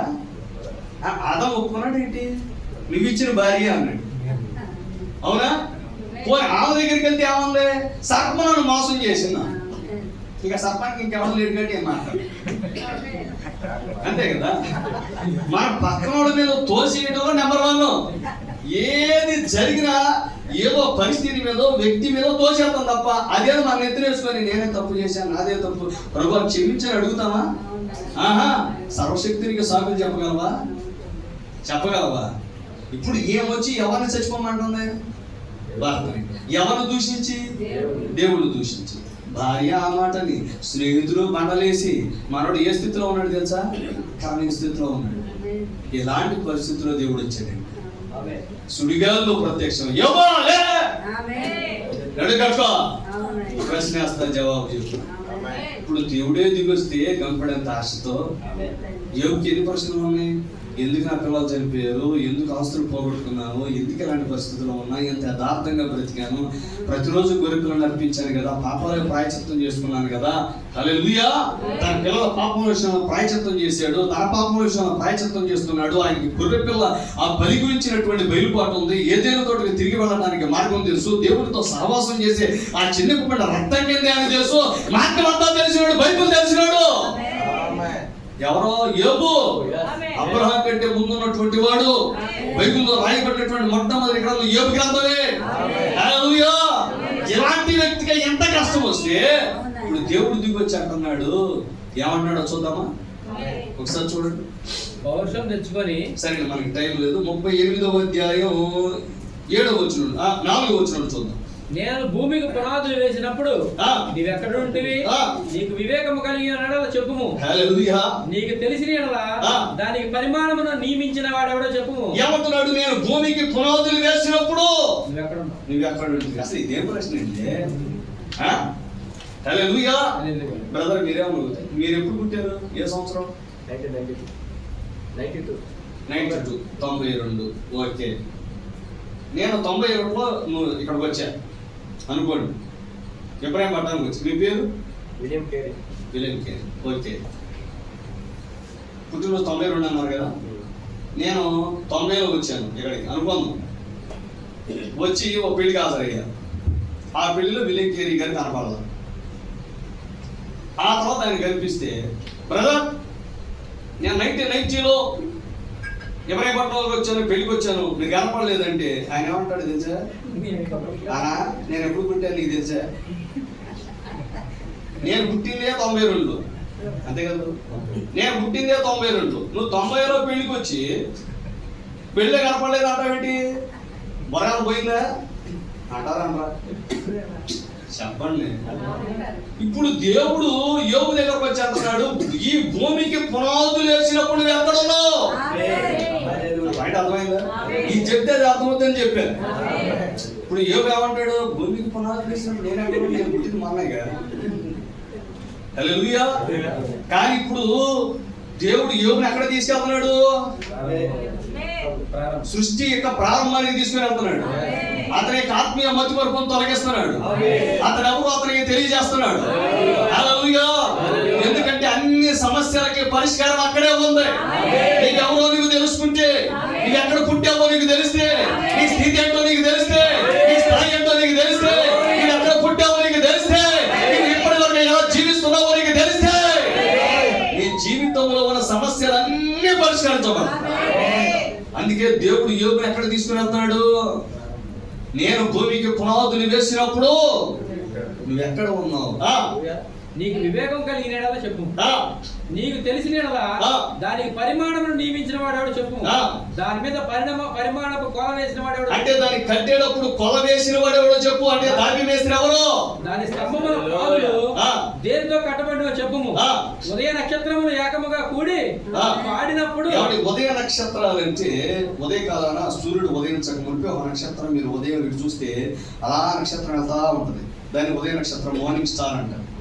ఆ మార్నింగ్ స్టార్ పేరే ట్రావెల్స్ కి పెట్టారు, మార్నింగ్ స్టార్ ట్రావెల్స్ అని. ఎందుకంటే ఉదయంలోకి మేము మిమ్మల్ని తీసుకెళ్తాం, కాల్ చీకట్లో నుండి అని అర్థం. అందుకే ఈ మధ్య అన్ని రోడ్ల మీద తగబడిపోతాయి. అర్థమవుతుంది. ఉదయంలోకి ఎక్కడ తీసుకొస్తానే? రాత్రి లేపేస్తుంటేను. అవునా కదా? హల్లెలూయా. ఈ ట్రావెల్స్ కి పేరేంటి? Morning star. కానీ అసలు ఆ మార్నింగ్ స్టార్ ఎవరంటే మనమే. ఆ ఉదయ నక్షత్రం మనమే. ఉదయ నక్షత్రాలన్నీ ఏమైనా అంట? ఏకముగా కూడి పాడిని. అంటే ఆకాశంలో కనిపించే ఉదయ నక్షత్రాలు కాదు, ఈ ఉదయ నక్షత్రాలు అక్కడ ఏకంగా కూడి పాడాయి. అక్కడ పాడాం కాబట్టి ఇక్కడ పాడుతున్నాం, అక్కడ కంఠంతో పాడాం కాబట్టి ఇక్కడ పాడుతున్నాం. మన దేవుడు ఉదయ నక్షత్రం, అందుకే మన ఉదయ నక్షత్రం. ఆయన ఉత్తర నక్షత్రం, మన ఉత్తర నక్షత్రం. అప్పుడు పాడినప్పుడు దేవదూతలందరూ ఆనంది. దేవదూతలు అంటే ఫుట్నోట్స్ ఏమైనా ఉందండి? దేవుని కుమారుడు, దేవుని కుమారుడు అంటే ఉదయ నక్షత్రాలే దేవుని కుమారుడు. కొద్ది నిమిషాలు ముగిస్తాను, కొంచెం ఓర్పట్టు. ఆనందించి జయధ్వనులు చేసినప్పుడు దాని మూల రాతిని వేసిన వాడు. హల్లెలూయా. ప్రియమైన దేవుని పిల్లలారా, ఎవరైనా సరే ఇల్లు కట్టేటప్పుడు మూల రాత్రి వేసేటప్పుడు భార్య పిల్లల్ని కుటుంబ సభ్యుల సమక్షంలో వేసేది, అవునా కదా? మరి ఇప్పుడు మన దేవుడు ఈ భూమికి మూల రాత్రిని వేసేటప్పుడు ఎవరి సమక్షంలో వేసాడు? మన సమక్షంలో. ఎందుకంటే ఈ భూమి మందే, ఈ భూమి మీద శాశ్వతంగా నివాసం ఉండేవాడు మనం. ఈ భూమి మన నివాస స్థలం, ఈ భూమి మన స్వాస్థ్యం కాదా? మన పర్వ రాజ్యానికి వెళ్తాం, ఎంతపడ్డా పర్వ రాజ్యానికి వెళ్దాం. వెళ్ళాక మళ్ళీ వెయ్యాణ పాలనలో మళ్ళీ ఎరుసలేంకి వస్తాం మరలా. సరే, మధ్యలో చాలా జరుగుతుంది, మనకి సబ్జెక్ట్ కాదు. హల్లెలూయా. ధవళవర్ణ సింహాసనం తీర్పు తర్వాత మరలా మనం ఎక్కడికి వస్తాం? భూమి మీదకి వస్తాం. ఈ భూమి మీదకి వచ్చా దేవుడు కొన్ని పట్టణాలు ఒక్కొక్కరు చెప్తాడు. మీరందరూ భవిష్యత్తు పరిపాలకులు, భవిష్యత్తు మంత్రి మండలి మీరే. మీరు రాజులు, భూరాజులు. మీరు ప్రపంచాన్ని పరిపాలన చేయబోతున్నారు. హల్లెలూయా. రైట్. చదువు. ఆనందించి జయధ్వనులు చేసినప్పుడు దాని మూలరాతిని వేసిన వాడు ఎవడు? సముద్రము దాని గర్భము నుండి పొర్లి రాగా తలుపుల చేత దాన్ని మూసిన వాడెవడు? నేను మేఘమును దానికి వస్త్రముగాను గాఢాంధకారమును దానికి పొత్తిగుడ్డగాను వేసినప్పుడు నీవు ఉంటివా? దానికి సరిహద్దు నియమించి దానికి అడ్డిగా తలుపులను పెట్టించినప్పుడు నీవు ఇంతవరకే గాని మరి దగ్గరకు రాకూడదు. నీవు ఎక్కడనే నీ తరంగముల పొంగు అనుకోబడిన నీవు నేను చెప్పినప్పుడు నీవు ఉంటివా? అరుణోదయం భూమి. ఎక్కడ చూద్దాం? 16 వచనం. సముద్రపు ఓటలలోనికి నీవు చొచ్చితివా? సముద్రపు ఓటల్లోకి అసలు ఎవరైనా వెళ్ళగలరా? అసలు సముద్రంలోకి కొంచెం దూరం వెళ్ళి ఒక అల కొట్టిందంటే కిరణం కొట్టి కింద పడిపోయి మళ్ళీ లేచి కళ్ళు కనపడు. నాకు అట్టి అనుభవాలకి అలవగట్టి మీ దృష్టికి తీసుకుపోతాను. అలా ఉందా? కాలేజీలో ఉన్నప్పుడు ఒకసారి వెళ్ళాం, సముద్రం దగ్గరికి బంధం తీసుకెళ్తే అసలు కిరణం కొడితే ఎట్లా ఉంటుందా అని చెప్పని అనుభవంతో తెలుసుకొని ఇలా నిలబడ్డది. ఒక్కడి వీకిందంటే ఇలా పడి కిందకి కళ్ళు కనపట్ల, తలకాయ పని చేయట్లా, ఏ చేయగా అంటున్నా. లేచినప్పుడు ఎటు వెళ్ళిపోతున్నాడో తెలియదు, లోపల లైక్ వెళ్ళిపోతుంది. కాసేపు నా లేచి చూస్తే ప్రభు నన్ను కాపాడు, మళ్ళీ వెళ్తాను లోపలికే అంటే కొంచెం లోపలికి వెళ్ళడానికి ఎట్టుంటే సముద్రపు ఓటల్లోనికి వెళ్ళావా అంటున్నా ఆయన. మహాసముద్రము అడుగున నీవు సంచరించితివా? ఏ ప్రశ్నలు అండి? ప్రపంచంలో ఎవరైనా అలాంటి ప్రశ్నలు అయితే జవాబులు ఉంటాయి ఎవరి దగ్గర? ఏ సముద్రం అడుగునా? ఇదేమో మన ఉదయకాలంలో లేచి పేపర్ చదువుతా, బైబిల్ చదువుకుంటా, కాఫీ ఇంటి వాకిట్లో తిరిగినట్ట. మహాసముద్రము అడుగున నువ్వు సంచరించితివా? మహాసముద్రం అడుగున ఎవరైనా వెళ్తారా? అడిగి వెళ్తారా? చెప్పండి. ఆ మధ్యన వైజాగ్ వెళ్తే ఆ కుర్రోళ్ళు అన్నారు, కుర్రోళ్ళు అన్నా కాస్త స్కోబా డైవింగ్ చేద్దు కానీ నీ చుట్టుపక్కల మేము ఉంటాం, నేను టెన్షన్ పడబాక, నేను వీడియో తెస్తాం, ఫోటోలు తెస్తాం, కాస్త లోపలికి ఎట్టెట్ట అది కానీ అన్నాను. ఆ చూస్తేనే పోయి వెళ్తే ఇంకా లోపలికి ఏం వెళ్ళాలే, వదిలే తమ్ముళ్ళు అని వచ్చి అన్నీ కడతారట. ఏంటి ఆక్సిజన్ ట్యాంకు అన్నీ కట్టి పాపం దానికి అయ్యో ఉంటాయిలేండి, అయ్యా అని పేరు మనకి కానీ మీ చుట్టూ మేము ఉంటాం, వీడియోలు ఫోటోలు అన్నీ తీస్తాం, స్కోబా డైవింగ్ చేద్దుగానే అన్నాడు. ఏ డైవింగ్ వద్దు బాబు, బ్రతికి పట్టుకట్టి సరి వేసేది దేవుడు అక్కడ అచ్చబడిస్తాడు అని వచ్చేసి సైలెంట్ గా. ఇప్పుడు ఇక్కడ ఏమంటాడు ఆయన? మహాసముద్రము అడుగున నువ్వు సంచరించితివా? మరణ ద్వారములు నీకు తెరవబడిన మరణాంధకార ద్వారములను నీవు చూచితివా? భూమి వైశాల్యత అంతా నువ్వు గ్రహించితివా? ఏమన్నా ఇక్కడ మీరేమన్నదో మాట, మన ఇంటి వైశాల్యత ఎవరికైనా తెలుసా? మీరు ఉంటారు ఇళ్ళలో వైశాల్యత ఎవరికైనా తెలుసా? వైశాల్యం అంటే ఏంటి? చుట్టుకోవాలి. మన ఇల్లు ఎన్ని చెట్లలో ఉన్నదో, ఎన్ని అడుగుల్లో ఉందో, ఎంత మన ఆయన అడుగుతున్నాడు మీ ఇల్లు అది గుర్తులేదండి. ఏడుతుంటే మరి దేని వైశాల్యత అడుగుతున్నాడు ఆయన? భూమి వైశాల్యత అడుగుతున్నాడు. ఈ ప్రశ్నలకే ఎవరైనా జవాబు చెప్పగలరా? చెప్పండి అసలుకే. నీకేమైనా తెలిసిన చెప్పు. వెలుగు నివసించు చోటులకు పోవు మార్గమేది, చీకటిని దాని ఉనికి పట్టేది. ఏమన్నా వెలుగుకి ఒక ఇల్లు ఉందా? వెలుగు నివసించు చోటు అన్నాడు. ఇంగ్లీష్ లో ఉంటుంది డ్వెల్లింగ్ ప్లేస్ ఆఫ్ లైట్.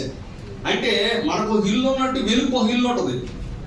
మనకు ఇల్లు ఉన్నట్టు వెలుగు ఒక ఇల్లు ఉంటుంది. వెలుగు అంటే సూర్యుని ద్వారా వచ్చే వెలుగు కాదండి. సూర్యుడు ఇంకా ప్రకాశించక మునిపే, సూర్యుడు ఇంకా ఉదయించక మునిపే తెల్లారుజామున వెలుగు వచ్చేస్తా ఉంటుందా? ఆ వెలుగునే దేవుడు ముందుగా సృష్టించాడు. ఆదికాండం మొదలైతే మన ఆదికాండం మొదలైతే కరెక్ట్గా చదవాలి కదా, కాబట్టి అమ్మాయిగా మహాలక్ష్మి చూద్దాం. ఎందుకంటే చదువుకుంటే అర్థమే తప్ప పరిశుద్ధాత్మ సహాయంతో మనం దాన్ని ధ్యానించాం.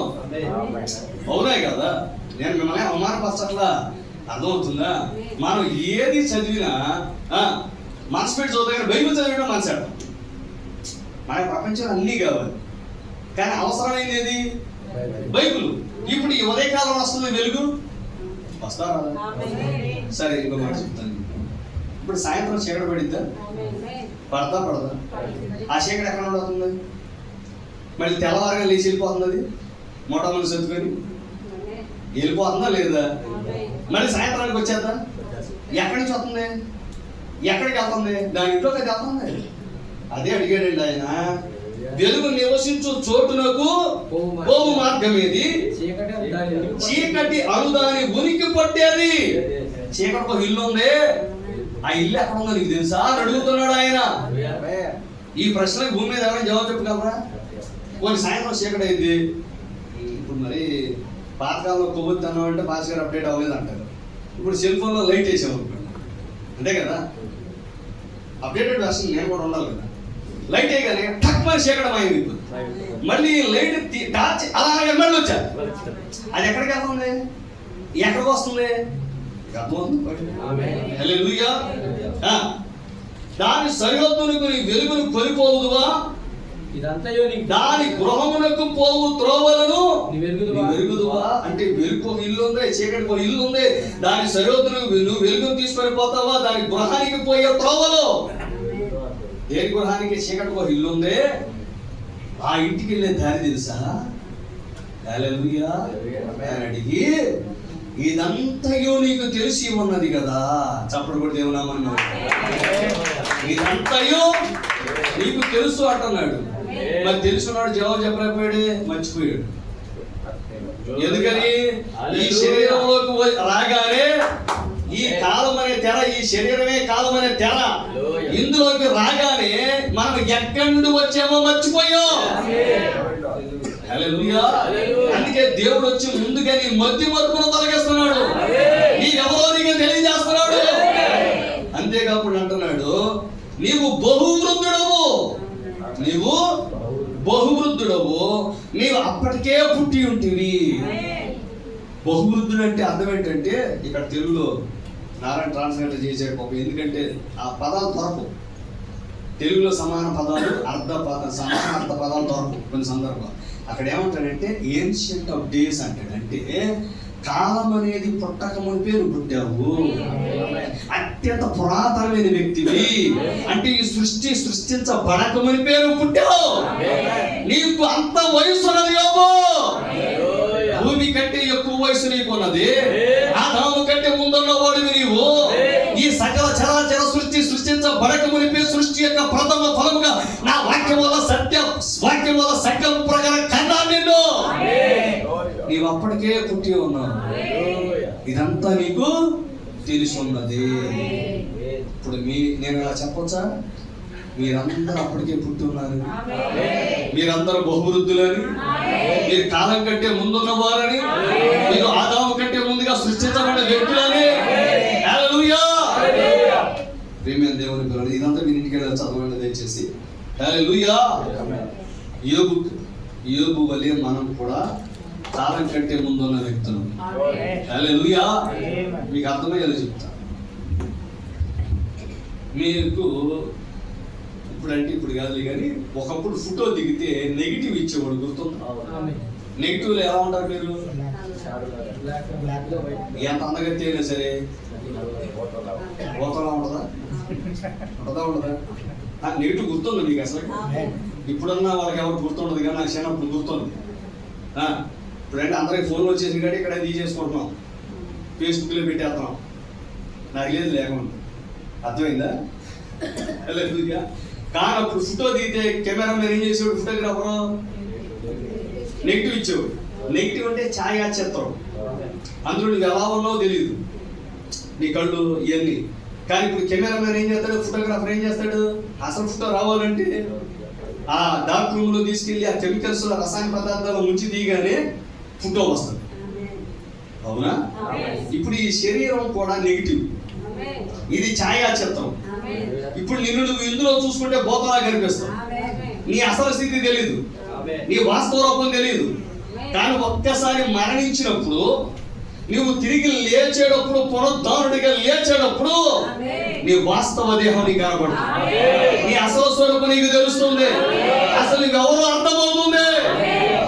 అందుకే దేవుడు ఏం చేశాడంటే ఆ పరలోక రాజ్యంలో ఉన్నటువంటి ఆ వాక్యపు దేహాన్ని, ఆ థియోఫనీని నీవు జన్మించగానే హల్లెలూయా ఈ లోకానికి పంపించి ఆమేన్ నీ పక్కనే 6 అడుగుల దూరంలో థియోఫనీని పెట్టాడు. ఆ దూతని పెట్టాడు ఆయన. చాలా విశాలమైన సబ్జెక్ట్ ఇది, చాలా విస్తారమైన సబ్జెక్టు. నేను ముగిస్తున్నాను. హల్లెలూయా 6 అడుగుల దూరంలో పెట్టాడు. ఇప్పుడు ఆ దూత ఏం చేస్తాడంటే నిన్ను సంరక్షిస్తా ఉంటాడు. సహజంగా జెంట్స్ ఏమనుకుంటా ఉంటారంటే బండి మీద ఇంటికి వచ్చి చెప్తారు, మాయే నేను కష్టం వెళ్ళిపోతా ఉన్నా, లారీ కూడా ఎదురు వచ్చేస్తా ఉన్నాడు, వచ్చేస్తుంటే దగ్గర కష్టం తిప్పాను అంతే. ఏంటనుకుంటున్నావు అసలుకి? నేనంటే ఏంటనుకున్నాను చెప్పున్నాను, దాటేసాను అంతే. హల్లెలూయా. కానీ ఆ లారీ నీ మీదకి వస్తుంటే సడన్ గా తిప్పింది నువ్వు కాదు, నీ దూత తిప్పాడు. యెహోవా దూత ఆయన ఎందుకు భయభక్తులు గల వారిని రక్షిస్తాడు. ఆ దూత ఎవరో కాదు, నీ దూతే. నిన్ను రక్షిస్తూ ఉంటాడు, నిన్ను కాపాడుతూ ఉంటాడు, నిన్ను భద్రపరుస్తూ ఉంటాడు. అందుకే సీఎం లేని భద్రత దేవుడు నీకు ఇచ్చాడే లేదా? హల్లెలూయా. పేరు చెప్పకూడదు కానీ కొంతమంది ఉన్నారు చరిత్రలో. ఇందిరాగాంధీ ఉంది, ఆమె చుట్టూ బాడీ గార్డ్స్ ఉన్నారా? ఒక బాడీ గార్డ్ కాలుస్తుంటే మరి మిగతా వాడు కాపాడవచ్చు కదా. అంటే బుల్లెట్ వద్దంటే బాడీ గార్డ్ కాపాడలేడు, అర్థమవుతుందా? మరి ఈ లోకంలో చనిపోయిన వాళ్ళందరూ బాడీ గార్డ్ ఉండే చచ్చిపోయారు, సెక్యూరిటీ గార్డ్స్ ఉండే చనిపోయారు. కానీ వాళ్ళకి లేని భద్రత దేవుడు మనకి ఇచ్చాడా? ఇప్పటి వరకు నువ్వు బ్రతుకున్నావు అంటే అది స్తోత్రం చెబుదాం. హల్లెలూయా. ఆ దూత నీ పక్కనే ఉన్నాడు, నిన్ను కాపాడుతున్నాడు. ఒకరోజు నీవు హల్లెలూయా నీ దేహం మార్పు చెందగానే ఇప్పుడు ఆ దూత ఏం చేస్తాడు తెలుసా? నువ్వు ఆ దూత కలిసిపోతావు. నువ్వు మరణించి లేచినప్పుడు పునరుద్ధాన దేహం ఈ మహిమ దేహం రెండు కలిసిపోయి పరలోకరాజ్యానికి వెళ్ళిపోతాడు. హల్లెలూయా. అందుకే పేతురు వచ్చాడు, చెరసాలలో నుండి వచ్చాడు. ఒకసారి చదువు ముగిస్తాను ప్లీజ్. పాస్టర్లు అబద్ధికులు అనుకోబాకండి, చెప్పిన సమయం పాటించనుకోబాకండి, అది ఒక్కటి చెప్పి ముగిస్తాను. ఎందుకంటే పరిశుద్ధాత్మని జ్ఞాపకం చేస్తాను. హల్లెలూయా. చూడండి ఒకసారి పేతురు చెరసాల నుండి బయటకు వచ్చి అక్కడికి వెళ్ళినప్పుడు ఆ పిల్ల పాపం బయటకు వచ్చి లోపలే ఉండే రోది అనే పిల్ల 12వ అధ్యాయం అపోస్తలుల కార్యాలు 12వ అధ్యాయం 14వ వచనమండి.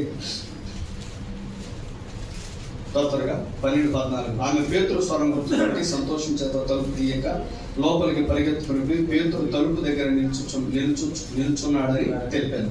అందుకు వారు నీవు పిచ్చిదానమని, అయితే తాను చెప్పింది నిజమని ఆమె దృఢంగా చెప్పినప్పుడు వారు అతని దూత వచ్చాడు, అతను రాలా, నువ్వు పిచ్చిదానివి అంటే ఆ కొత్త నిబంధన పరిశుద్ధిగా బయలుపాటు ఉందా? అంటే పేతురు ఒక దూత ఉన్నాడని, ఆ దూత వచ్చాడు. కానీ పేతురు చెరసాలలో ఉన్నాడు. ఆమేన్. మనకి దూతలు ఉన్నారు, ఆ దూతలే వాస్తవ దేహాలు, మన వాక్యపు దేహాలు వాళ్ళే. వారి ద్వారాగానే నువ్వు ఈ వాక్యాన్ని వింటున్నావు. ఆ దూతే నీకు అర్థమయ్యేలా చేస్తున్నాడు. ఆ దూతే నువ్వు పోవటానికి రాలేకపోతుంటే రాలేనంటే లేపి పద, పోవటానికి పద, లేం పంపించేవాడు ఆ దోతే, వాక్యం అర్థం కాకపోతే అర్థమయ్యేలా చేసేవాడు ఆ దోతే. అందుకే ప్రవక్త గారు హియరింగ్ ఫ్రమ్ యువర్ ఓన్ థియాఫనీ, నీ వాక్యపు దేహంలో కూడా ఈ వాక్యాన్ని వింటున్నావు. ఆయన నీకు బయలుపాటు ఇచ్చేవాడు, ఆయన నీకు సమస్తాన్ని తెలియజేసేవాడు, నేను తప్పించేవాడు ఆయన. హల్లెలూయా. మరి నీకు నివాసం ఉన్నప్పుడు ఆ నివాసం ఖచ్చితంగా వెళ్తావు. ఆ ఇల్లు కట్టాడు, నేను తప్పిపోవు, ఖచ్చితంగా దేవుడిని పరలోకం తీసుకుంటాడు. హల్లెలూయా. మరి అటువంటి దేహాన్ని కలిగి ఉన్నందుకు, మనం దేవుళ్ళ భాగమై ఉన్నందుకు దేవునికి కృతజ్ఞతాస్తుతులు చెల్లిద్దామా? హల్లెలూయా. ఒకరోజు ఈ యొక్క నెగిటివ్ ఈ ఛాయా చిత్రం వాస్తవ చిత్రంగా మార్చబడబోతాం. ఆ రోజు మనకి తెల్లటి ఉండవు. హల్లెలూయా. అమెరికా దేశంలో అఫ్ఘాన్ నా దగ్గర ఉంది, ఎక్కడ ఉందో మరి పోయింది. అమెరికా దేశంలో ఒక తల్లి గారు వృద్ధురాలు మరణిస్తూ ఉన్నారు. మరణిస్తుంటే మనలందరినీ పిలుచుకొని ఆఖరి ఫోటో తీసుకుందామని మనవరాళ్ళందరూ చుట్టూ చేరారు. ఫోటో తీశారు. ఆ ఫోటోని వాళ్ళు మనకన్నా అడ్వాన్స్ టెక్నాలజీ కాబట్టి వాళ్ళు ఉంది, వాళ్ళ ఇంట్లోని ప్రింట్ తీశారు. ప్రింట్ తీసినట్టు కేక పెట్టాడు ఒకేసారి, గావు కేక వేసాడు. ఎందుకంటే ఆ ప్రింట్లో ఏం కనిపిస్తుంది, ఫోటోలో మా అమ్మగారి వెనక ఒక వ్యక్తి నిలబడి ఉన్నాడు. సరే ఆమె ఏమన్నంటే ఒకసారి ఆ ఫోటో అన్నాడు. కానీ వాళ్ళందరూ ఆ ఫోటో చూసి చచ్చిపోద్ది అంటే, ఎటు చచ్చిపోయి మంచిగా కదా, చూసినా చచ్చిపోయింది, చూడకపోయినా చచ్చిపోయింది, చచ్చిపోయి మంచిగా కదా, అందుకే చుట్టూ చేతి ఫోటోలు దిగుతున్నాం అని చెప్పని ఫోటో చూస్తే ఆమె పెద్ద కేక పెట్టి ఏమందంటే ఆ వ్యక్తి నేనే అంది. హల్లెలూయా. ఆ ఫోటోలో స్పష్టంగా ఉంది ఆమె యవ్వన దేహం ఆమెను తీసుకొని వెళ్ళడానికి వచ్చింది. హల్లెలూయా. మీ తాతను పెళ్లి చేసుకోక ముందు నేను ఇంత ఉన్నానన్నది ఆమె. హల్లెలూయా. ఆ ముసలామ పక్కన, ఆ వృద్ధురాలు పక్కన యవ్వన దేహం, మహాదగతి దేహం కనపడతా ఉంది. హల్లెలూయా. అది నీ నిజమైన దేహం. నువ్వు మరణించే సమయంలో నిన్ను తీసుకుని వెళ్ళటానికి, హల్లెలూయా, నేను నీ లోపల ఉన్న వాక్యపు దేహాన్ని ఈ దేహంలోకి దేవుడు తీసుకుని, ఎందుకంటే ఆ లోకంలోకి ఇవి వెళ్ళలేదు. అర్థమవుతుందా? నీ వాక్యపు దేహం మాత్రమే తీసుకుని వెళ్ళగలరు. హల్లెలూయా. లాజరు చనిపోయినప్పుడు దేవదూతలు వచ్చారా? అలాగే నువ్వు చనిపోయినప్పుడు దేవదూతలు వస్తారు. నీవు నీ వాక్యపు దేహంలోకి ప్రవేశిస్తావు. నీ వాక్యపు దేహాన్ని నిన్ను కోల్పోతావు. అసలే నీవు నిన్ను కోల్పోయి నిన్ను తీసుకొని ఎక్కడికి వెళ్ళిపోతావు? పరదేశికి, పరలోకంగా రూమున ఆనుకోవడానికి. హల్లెలూయా.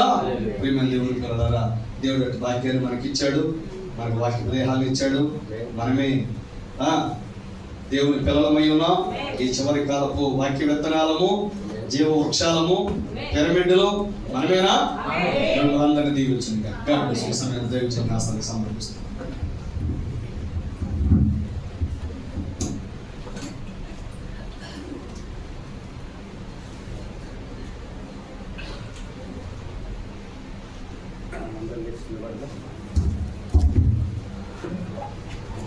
దేవుడి పడతాడు.